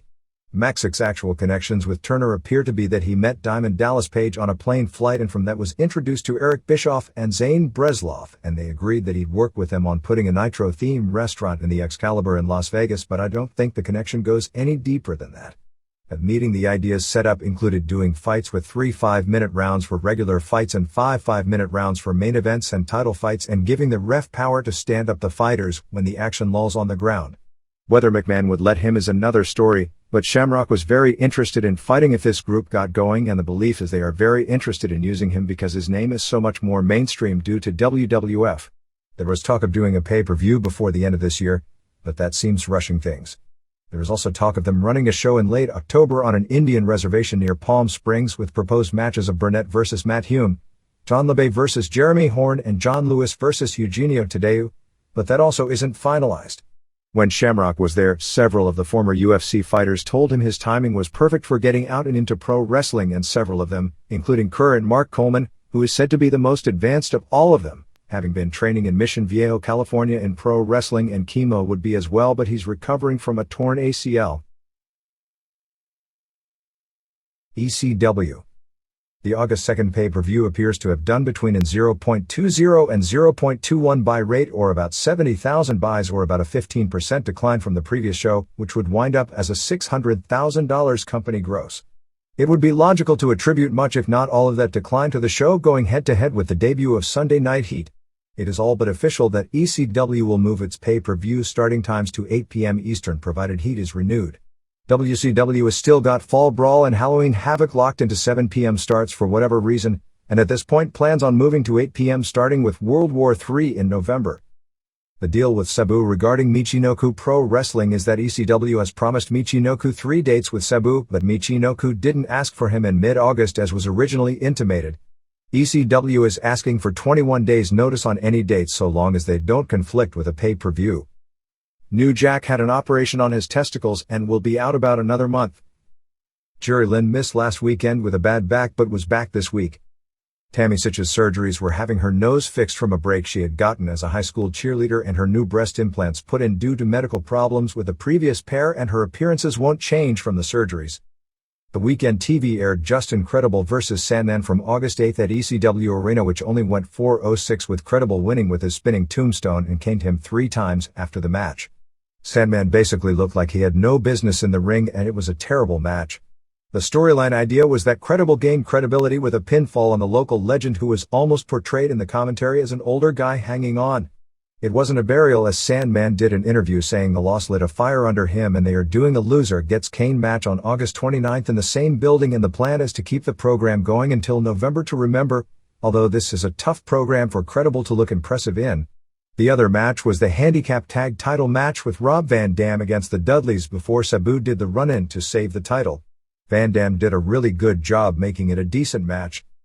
Paul Heyman is trying to put a deal together to get on Word TV, Channel 9, in New York, which would be the company's strongest clearance to date, which, if the deal goes through, would cost ECW $20,000 per week for the slot, although in this day and age the exposure would be worth it in many ways. People who have called war have been told they don't know anything about ECW starting with the station, but that's typically what stations say until a time slot is official. John Kronus is done with the promotion.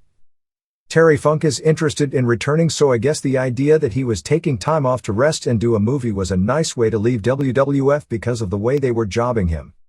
Weekend house shows saw August 20th in Queens, New York draw the usual sellout of about 1,000 and August 21st in Poughkeepsie, New York drew 1,350 with both shows headlined by Sabu and Van Dam winning three-way dances over Chris Condito and Bam Bam Bigelow and the Dudleys. They debuted a newcomer named Big Sally Graziano, who is announced at 550 pounds and looks every bit of 500, and they had him lose twice in a few seconds to Spike Dudley. He's a guy from New York who has been at training sessions, and Paul Heyman is said to have liked his attitude as he had no problem losing to a guy he outweighed by something like 350 pounds. The best matches of the weekend were Lynn beating Mikey Whipwreck, with Whipwreck teasing the beginnings of a heel turn. There was no show on August 22nd as they were booked in the Albany market, and since WWF was running that night, ECW canceled. Nicole Bass was on Howard Stern's new television show that aired on Saturday night, and Stern was saying she was a man or a hermaphrodite and asked her to take her top off, which she did, but it was censored out on TV. She wound up crying over being browbeaten, and there was no mention at all of ECW in the segment. WCW. Nitro on August 24th drew a sellout 17,094, paying $355,209 to the United Center in Chicago. The show opened with Hogan and Bischoff doing an interview. Hogan called Hellwig Ultimate Warrior once, and he and Giant challenged anyone to a tag match later in the show. Bischoff had a pen doing the Booker deal, saying that he wouldn't let Warrior in WCW and he wouldn't let people out of WCW, and made reference to Eddie Guerrero, who didn't appear on the show, and how he's the one who ran Vader and Johnny B. Bad out of the company. Didn't Kevin Sullivan already do this in the Brian Pillman angle? Wrath, who has dropped some weight and looked in tremendous condition, beat Mike Enos in 240 with a pump handle into a power slam. Except for one missed spot. This was a good match. Dean Malenko beat Kaz Hayashi in 642 with a cloverleaf in another good TV match. Wolfpack did an interview. I swear I heard this same interview 15 times before. Must be clairvoyance or something. Either that or they say the exact same thing every interview. Eventually Nash called out Goldberg and the fans booed, but then he asked Goldberg to be his partner in the tag match. Conan beat Jim Neidhart with the Tequila Sunrise in 234. Bad. Stevie Ray did an interview and Booker T came out. T said that J.J. Dillon had made him #1 contender for the U.S. title and he'd be wrestling Bret Hart later in the show. Let's see. The guy hasn't wrestled in 6 weeks, so that makes him top contender. T tried to explain not knowing anything about the TV title by saying he'd left the country. Diamond Dallas Page did an interview and Roddy Piper came out and said he'd team with him in War Games. Piper told a bunch of jokes that weren't funny. The people chanted his name, but the poor guy, it reminds me of seeing a washed-up comedian and everyone wants to be polite and laugh, but it's just so bad. Steve McMichael beat Scotty Riggs with a tombstone in 546 of a terrible match. McMichael didn't even get that big of a reaction in Chicago as everyone sees through him. Horace Boulder hit McMichael with a stop sign until Malenko made the save. There were very light "we want Flair" chants. Malenko wouldn't raise the four fingers but did hug McMichael. Saturn ran in during all this, but his spot was blown. Scott Norton power bombed Rick Fuller in 112. Scott Steiner did another interview with Buff Bagwell acting like Rick Steiner and playing the fake dog growling sounds over the PA. I'm still trying to figure out how Steiner can maintain that physique while having a back injury that doesn't allow him to wrestle. I thought the Stone Doctor who wouldn't give Scott his release was pretty funny. Luger beat Bryan Adams in 8:55 with the torture rack. Match was so boring that if you look up boring in your computer dictionary, they'll be playing round-the-clock tapes of this match. Actually, Luger is working with a bad back, so that may explain why they did mainly rest holds. But it still did a good rating. Warrior did his interview with One Warrior Nation on his coat, and people had their own t-shirts. This is not meant to be funny because it really isn't, but next time you see Warrior, look close at his face, particularly the mouth area. I don't know what he's taken in his life, but whatever it is, it has caused his facial structure to change to where his face resembles a baboon. He never once mentioned the War Games pay-per-view. Chris Jericho retained the TV title going to a 6:09 draw with Kurt Hennig. Match was pretty good, except nobody bought a match that short as a time limit draw, and it was really lame in that regard. Hennig beat up Jericho after until Giant saved Jericho and shoved Hennig down, but later in the show they were best friends. The idea proposed to Jericho was for Giant to be his bodyguard and for him to join the Black and White, but he turned down joining Black and White, figuring, probably rightly so, that he'd become background for Hogan interviews and lose his individuality. Bret Hart did an interview saying how much he respects Hogan but also Sting and was torn between them. He blew the interview because he was supposed to make a specific comment about Booker T being injured, and Stevie Ray would say, "How did you know?" A takeoff on the famous "I can't help it if your car had 4 flat tires" when a wrestler was late for a match and the guy responds, "Hey, I only said I had a flat tire, not 4 flat tires," thus exposing that it was the heel who did it. Anyway, none of that happened.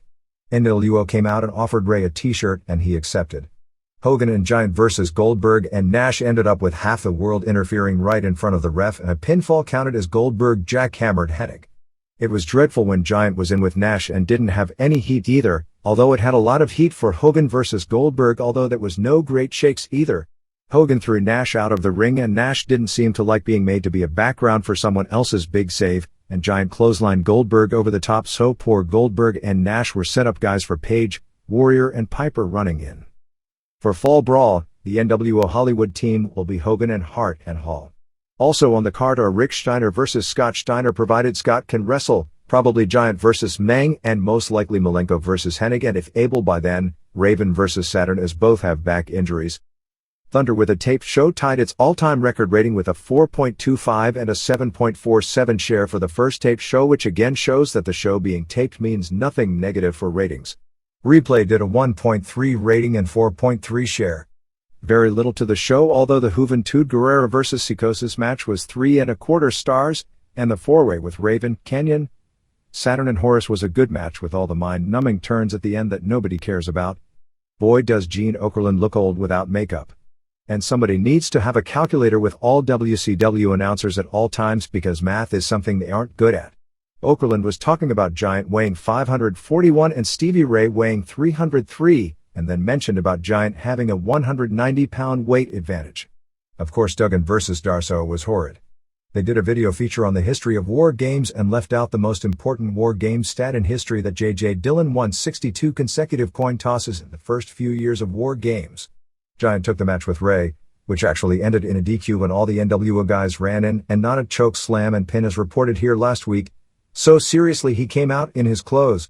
Eddie Guerrero versus Lizmark Jr. was edited off the show because it was felt Eddie shouldn't wrestle on TV due to his current angle. First day ticket sales for the September 21st Nitro in Boston this past week were 9,064 tickets for more than $200,000. Weekend house shows saw August 22nd in Green Bay, Wisconsin drew a sellout 5,708 paying $111,737, and August 23rd in Rockford, Illinois drew 5,647 paying $124,995. No shows on the cards were Eddie, Chavo, Don't Know Why, Raven back, Saturn back, and Scott Hall back. Hall supposedly injured his back doing squats with 315. Believe me, the idea that a 39-year-old guy who has all the problems he has after taking 13 years of bumps and probably lifting for 2 decades, throw out his back doing squats is totally believable. Reggie White was at the show signing autographs. Merchandise for the week was $254,468 or $8.94 per head. Giant versus Nash, with Giant winning via DQ, was the main event and fans hated the finishes, and semifinal was Luger and Connon over Wrath and Hennig when Luger racked Hennig. WCW Saturday Night on August 22nd did a 2.7. The only notes at press time that we have on the WCW Saturday Night tapings on August 25th in Terre Haute are that Goldberg no-showed his scheduled main event with Giant. After a match where Page beat Hennig via DQ, they turned the lights on and thanked everyone for coming, sending everyone home unhappy since the only match ever advertised was one that didn't take place and the most popular wrestler didn't appear. Giant did work the show doing a 60-second squash on Van Hammer. The New York Daily News had a 2-page column by Mark Kriegel on Goldberg. Very little of note in the story, as his football career is well documented. Goldberg said that he got the idea of his character as a cross between a UFC fighter, Bruiser Brody, and John Matuszek.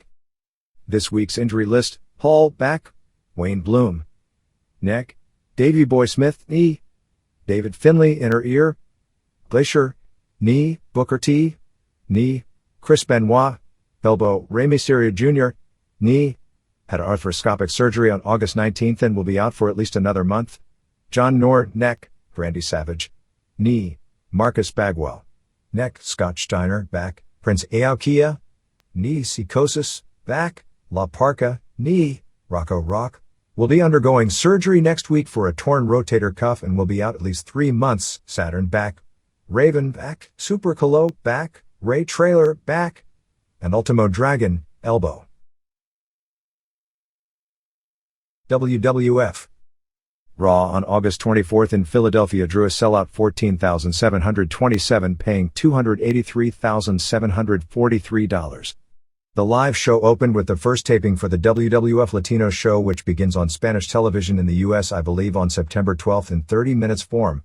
There is a tremendous amount of political infighting related to this project. Former WWF ring announcer Manny Garcia was brought back to host the show. They taped 3 matches. The first match had a guy called El Merenguero or something to that effect, beating Scott Taylor. Max Mini, formerly Mascarita Sagrada Jr., beat El Torito, formerly Espectrito I, and Armando Fernandez, better known in Mexico as Tarzan Boy, pinned Shoichi Funaki. All the matches were kept to around 4 to 5 minutes, and it's expected Fernandez, who signed his contract this week, will be made the star of the show. He was said to have looked good and in particular had a really good finishing move. There was no tapings for Sunday Night Heat because the show will air live from Madison Square Garden on August 30th prior to SummerSlam. Shotgun saw D'Lo Brown over Dustin Runnels, Headbangers beat Pitbulls, Pitbulls missed a lot of spots and looked bad, DOA beat Devon Storm, and Ace Darling and Bob Holly beat Dick Togo in Miscarriage of Justice. Raw was much improved as they canned the stupid cute stuff that made for bad TV for the most part. The live show began with Undertaker and Kane coming out together. Vince McMahon came out and said it proved they were in cahoots and said there was no doubt Undertaker would win the title from Austin with or without his help, but said at some point he'd need his help and asked Undertaker before the end of the show to give him his answer whether they were friends or foes. Paul Bearer came out crying, putting on this great performance about how his son turned away from him. He called Undertaker and Kane's mother a whore, and Kane stopped Undertaker from attacking him. He asked Kane to attack Undertaker, but Kane turned his head and then Undertaker destroyed Bearer while Kane let him. Mankind came out and basically allowed them to beat him up, including a stuffed tombstone piledriver, and he went out on a stretcher and was taken into an ambulance. Austin showed up and vowed to take one of them out before the end of the show. Ken Shamrock beat Dan Severn in their first ever pro wrestling meeting via DQ in 2:53 when Owen Hart ran in and put Shamrock in the Dragon Sleeper. Shamrock got as much out of Severn as anyone, but the fans weren't into it. I can come up with all kinds of reasons why Severn Shamrock should be a hot issue, and obviously WWF has been building it for months, but it just isn't, as people don't care about Severn. Severn did a great job selling Steve Blackman's front kick. Shamrock gave Blackman a belly-to-belly, but this time Blackman got mad and gave Shamrock a belly-to-belly.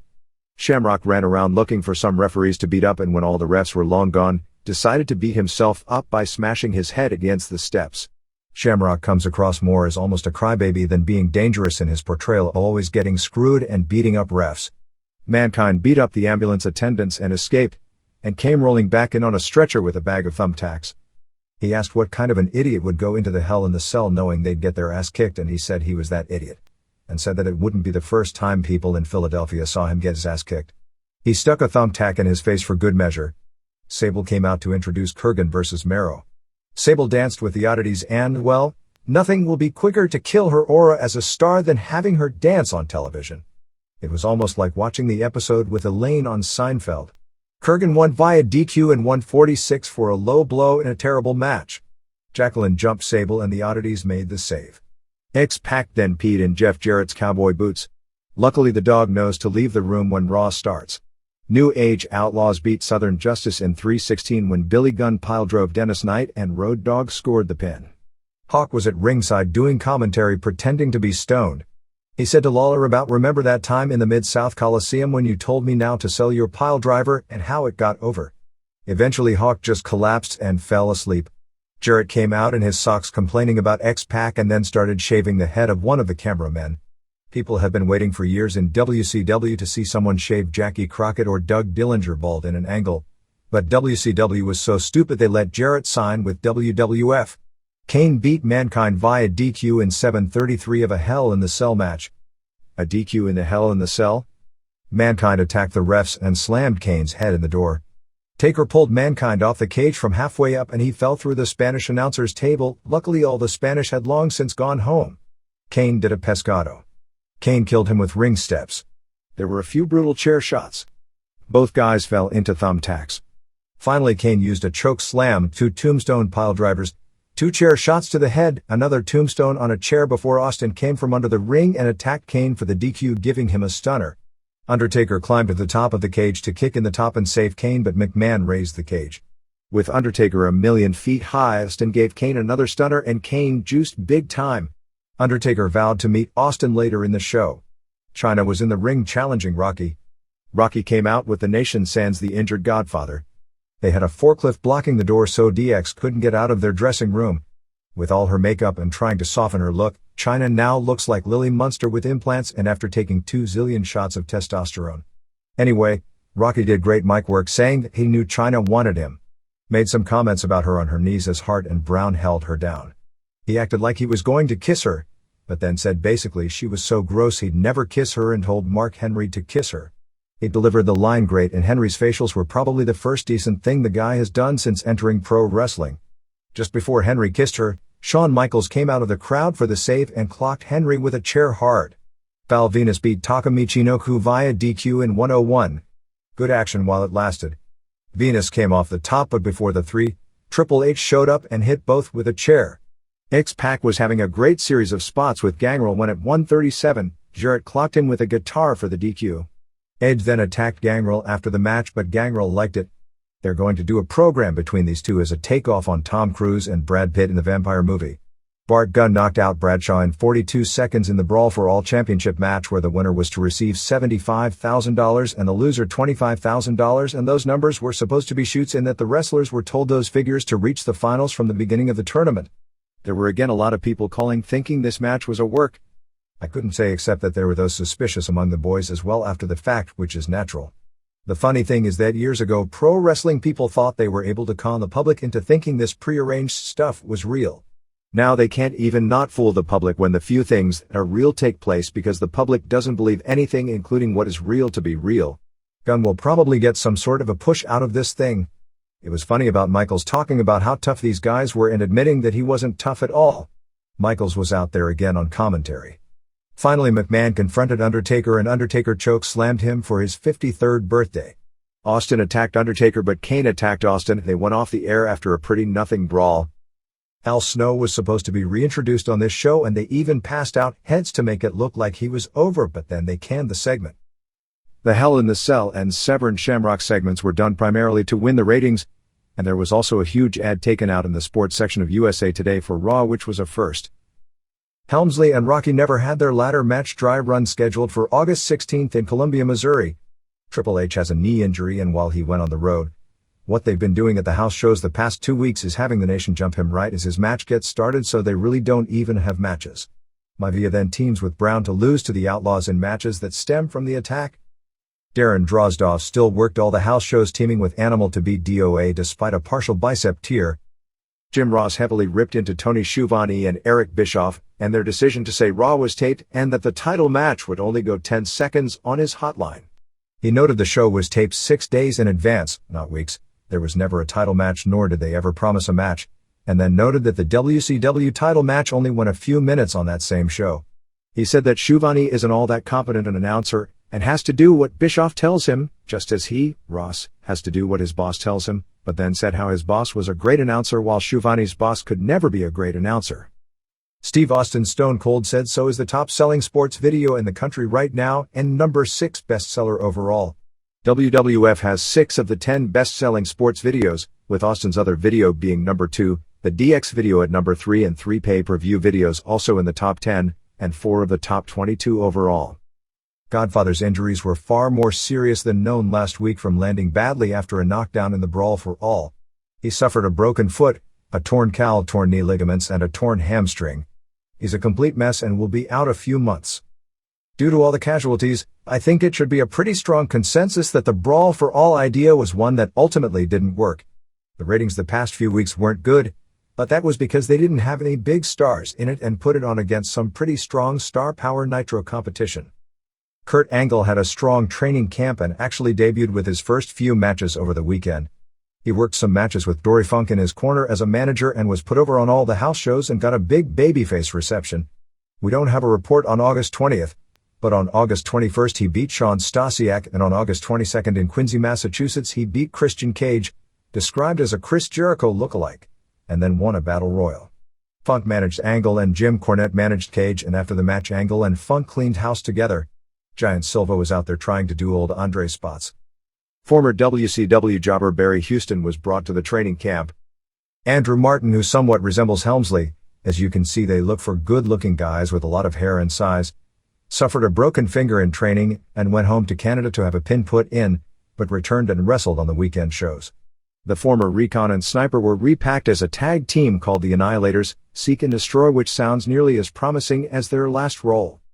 Ted Annis was sent home from camp after a series of discipline problems, basically an incident where he had an argument at the hotel and coming in late 3 times for practice. Glenn Kulka was at camp, but his knee is still not 100% as he really did a number on his knee working an indie show. They're doing some sort of an alliance at the house shows with Venus and Sable as they dance together after Sable wins the arm wrestling matches.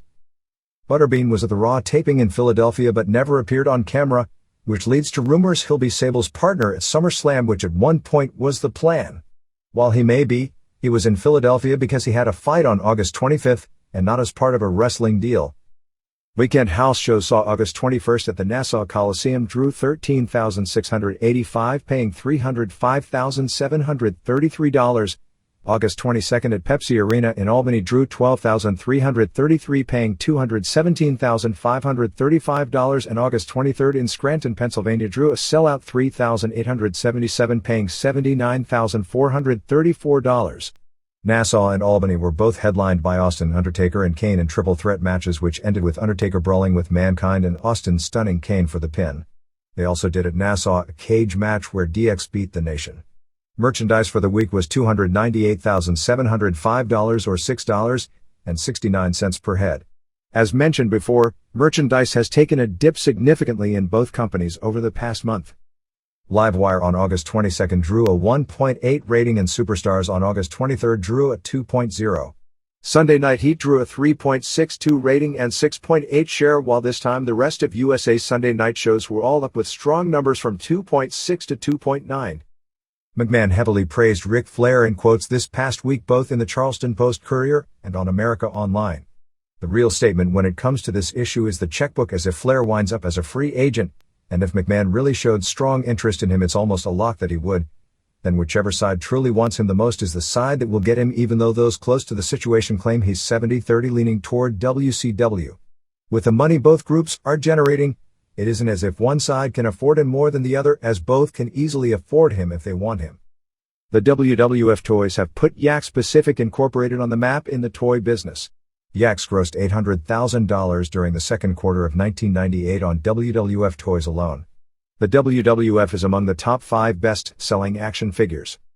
At the recent house show in Moline, Illinois, 4 women flashed the crowd, which ended with the local paper doing a big write-up on the story where the executive director of the building said he was going to contact the WWF to make sure something like that never happens again in the building. Broadcasting and cable ran a huge story on the wrestling boom. In the story, McMahon claimed WWF is negotiating a network deal but wouldn't say with which network. The story focused on how national advertising for both companies' television network is booming, although there are still many advertisers who won't touch wrestling because of the violence. McMahon said that the more the competitors talk about their bad language, the better off his company will be.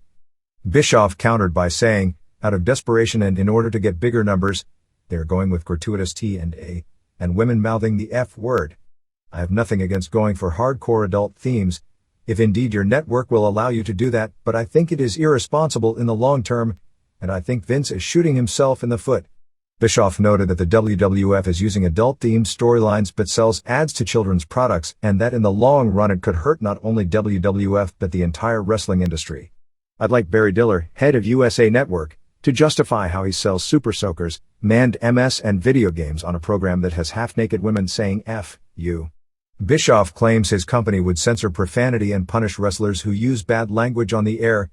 McMahon countered that by saying 65% of his audience are adults, which of course means 35% aren't. Adults eat candy as well, McMahon said. What they are trying to do is say that we are so edgy that our advertisers are going to leave us. That's not true. Advertisers are knocking down the door and trying to get into what we are doing. Our advertisers understand what we are doing. In the story, it said that nearly every top movie producer said they have no problem with the content of either show, and a 20th Century Fox exec said wrestling is a perfect buy for a studio when it launches a film aimed at a young adult male audience, and noted wrestling shows are perfect for advertising a movie like There's Something About Mary. Turner Executive Vice President Elizabeth Janman was quoted as saying a number of advertisers were leaving WWF because of its direction, but the article said they couldn't find an example of one advertiser that has left WWF due to content, and Titan claimed that over the past 3.5 years no advertiser has failed to renew its contract. McMahon again falsely claimed in the article that his company gave Turner the best numbers he ever had when WWF was on his station in 1984 to 1985, and claimed Ted demanded that he sell him some of his stock and later demanded to sell him a majority of the company, and when McMahon turned him down, Turner had it in for him ever since. Bischoff countered, "I meet with Ted Turner probably for about 5 minutes a year. That's Ted's involvement in WCW. But Vince likes to portray to the media that there is a big grudge match going on between him and Ted. I kind of think if Vince were to talk into Ted Turner's office, someone would have to remind Ted who Vince is." Turner execs claimed the reason Titan was winning the Monday nights recently was because the addition of Thunder diluted the ratings, which sounds good to outsiders that don't know wrestling, but everyone who follows this knows the reason Raw started beating Nitro was because Raw was consistently the better show. There was also a sidebar where McMahon talked about how much happier he is with USA since Stephen Zhao and Dillard took over the network from Kay Koplovitz. He said the new direction wouldn't have been possible if Koplovitz was in charge, and complained how she raked him over the coals. The readers' pages. Japanese women. This letter is in response to your mid-year awards and Hall of Fame discussions from previous issues. How can you rate the New Age Outlaws as one of the best tag teams when they aren't even close to being any good, much less close to being one of the 5 best teams in the world?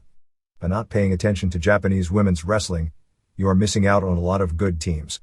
Mima Shimoda and Atsuko Mita of Neo Ladies, Ikari Fukuoka and Tomoko Kuzumi of JWP, Sugar Sato and Chikeo Nagashima of Gia, and Meiko Satomura and Sonoko Kato of Gia, and Jaguar Yokota and Yuko Kasugi of JD are all far better teams. Shimoda and Mita have been the most consistent teams since they became heels 14 to 15 months ago. They don't get close to the recognition they deserve. The All Japan teams shouldn't even be considered because even though there isn't a tag team in the world close to as good as Mitsuharu Misawa and Jun Akiyama or Toshiaki Kawada and Akira Taue in a big match, they don't tag up all that often, and aside from their 4 3/4 stars Tag Team Tournament Classic in December, which was clearly down from their 1996 Tag Tourney Final All-Time Classic, what else have these two teams done?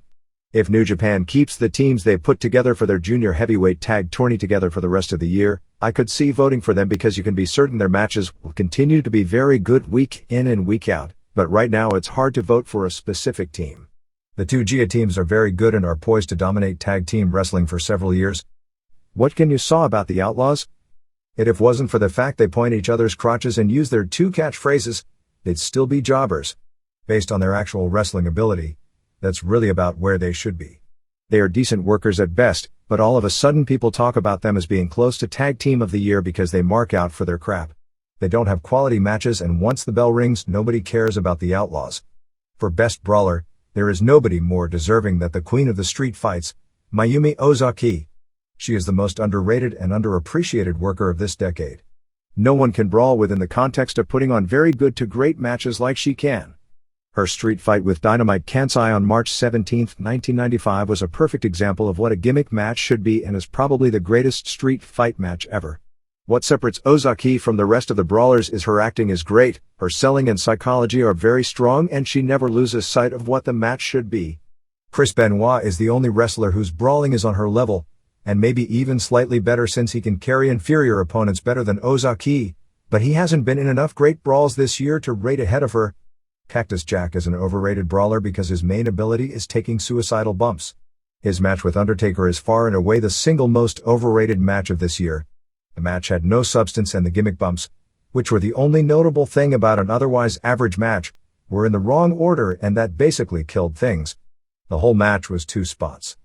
No matter what those spots were, that doesn't make a great match or even a very good match. Since Cactus' whole game is basically bumping, he has to raise the bar with every great match, so he's mainly out there playing top this with himself. On the other hand, someone like Ozaki or Benoit can have 3 times the match without taking a bump close to suicidal because they are great wrestlers. Their work, Selling and psychology make their matches top-notch brawls and allow them to live to wrestle another day.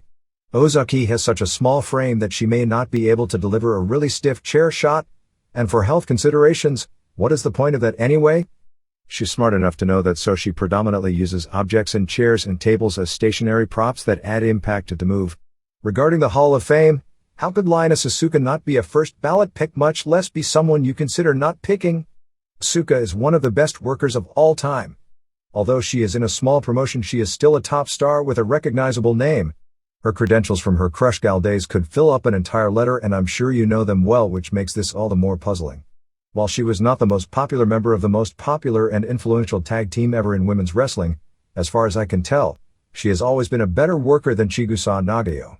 When comparing Asuka to Devil Masami, who is in your Hall of Fame, Devil has the early edge because she had 2 years more experience. After about 3 years of wrestling, Asuka surpassed Masami, and soon Devil wasn't even in her class as a worker. In the past 15 years, the only advantage Devil has over Lioness is that her retirement was far shorter. While Devil will always be a big star and JWP has always been a superior group to JD, since JD was formed, Lioness has played a bigger role in it than Devil has in JWP. Since she returned in 1994, she wrestled Yumiko Hata in the best women's worked shoot match of all time on March 26, 1995. She had a TWF title defense on April 20, 1997 against Bison Kimura that was the best match in the history of the promotion, and topped that on October 22, 1997, when she lost the title to Jaguar Yokota. I've yet to see her recent matches with Kyoko Inoue, but at least one was a match of the year caliber match in your opinion. She may not be what she once was in the ring, but she is still a very good worker when she wants to be, and is better than a lot of wrestlers who are in and will be in. Certainly someone like Undertaker, who is nothing but a mediocre at best wrestler who lucked into a cool gimmick that defies all logic and psychology, doesn't belong in before a wrestler who has had so many great matches and who influenced so many young women to become pro wrestlers. Actually, I don't think Undertaker belongs at all, because the only time he's ever been good is when a wrestler like Shawn Michaels or Cactus Jack does practically all the work bumping for him all night.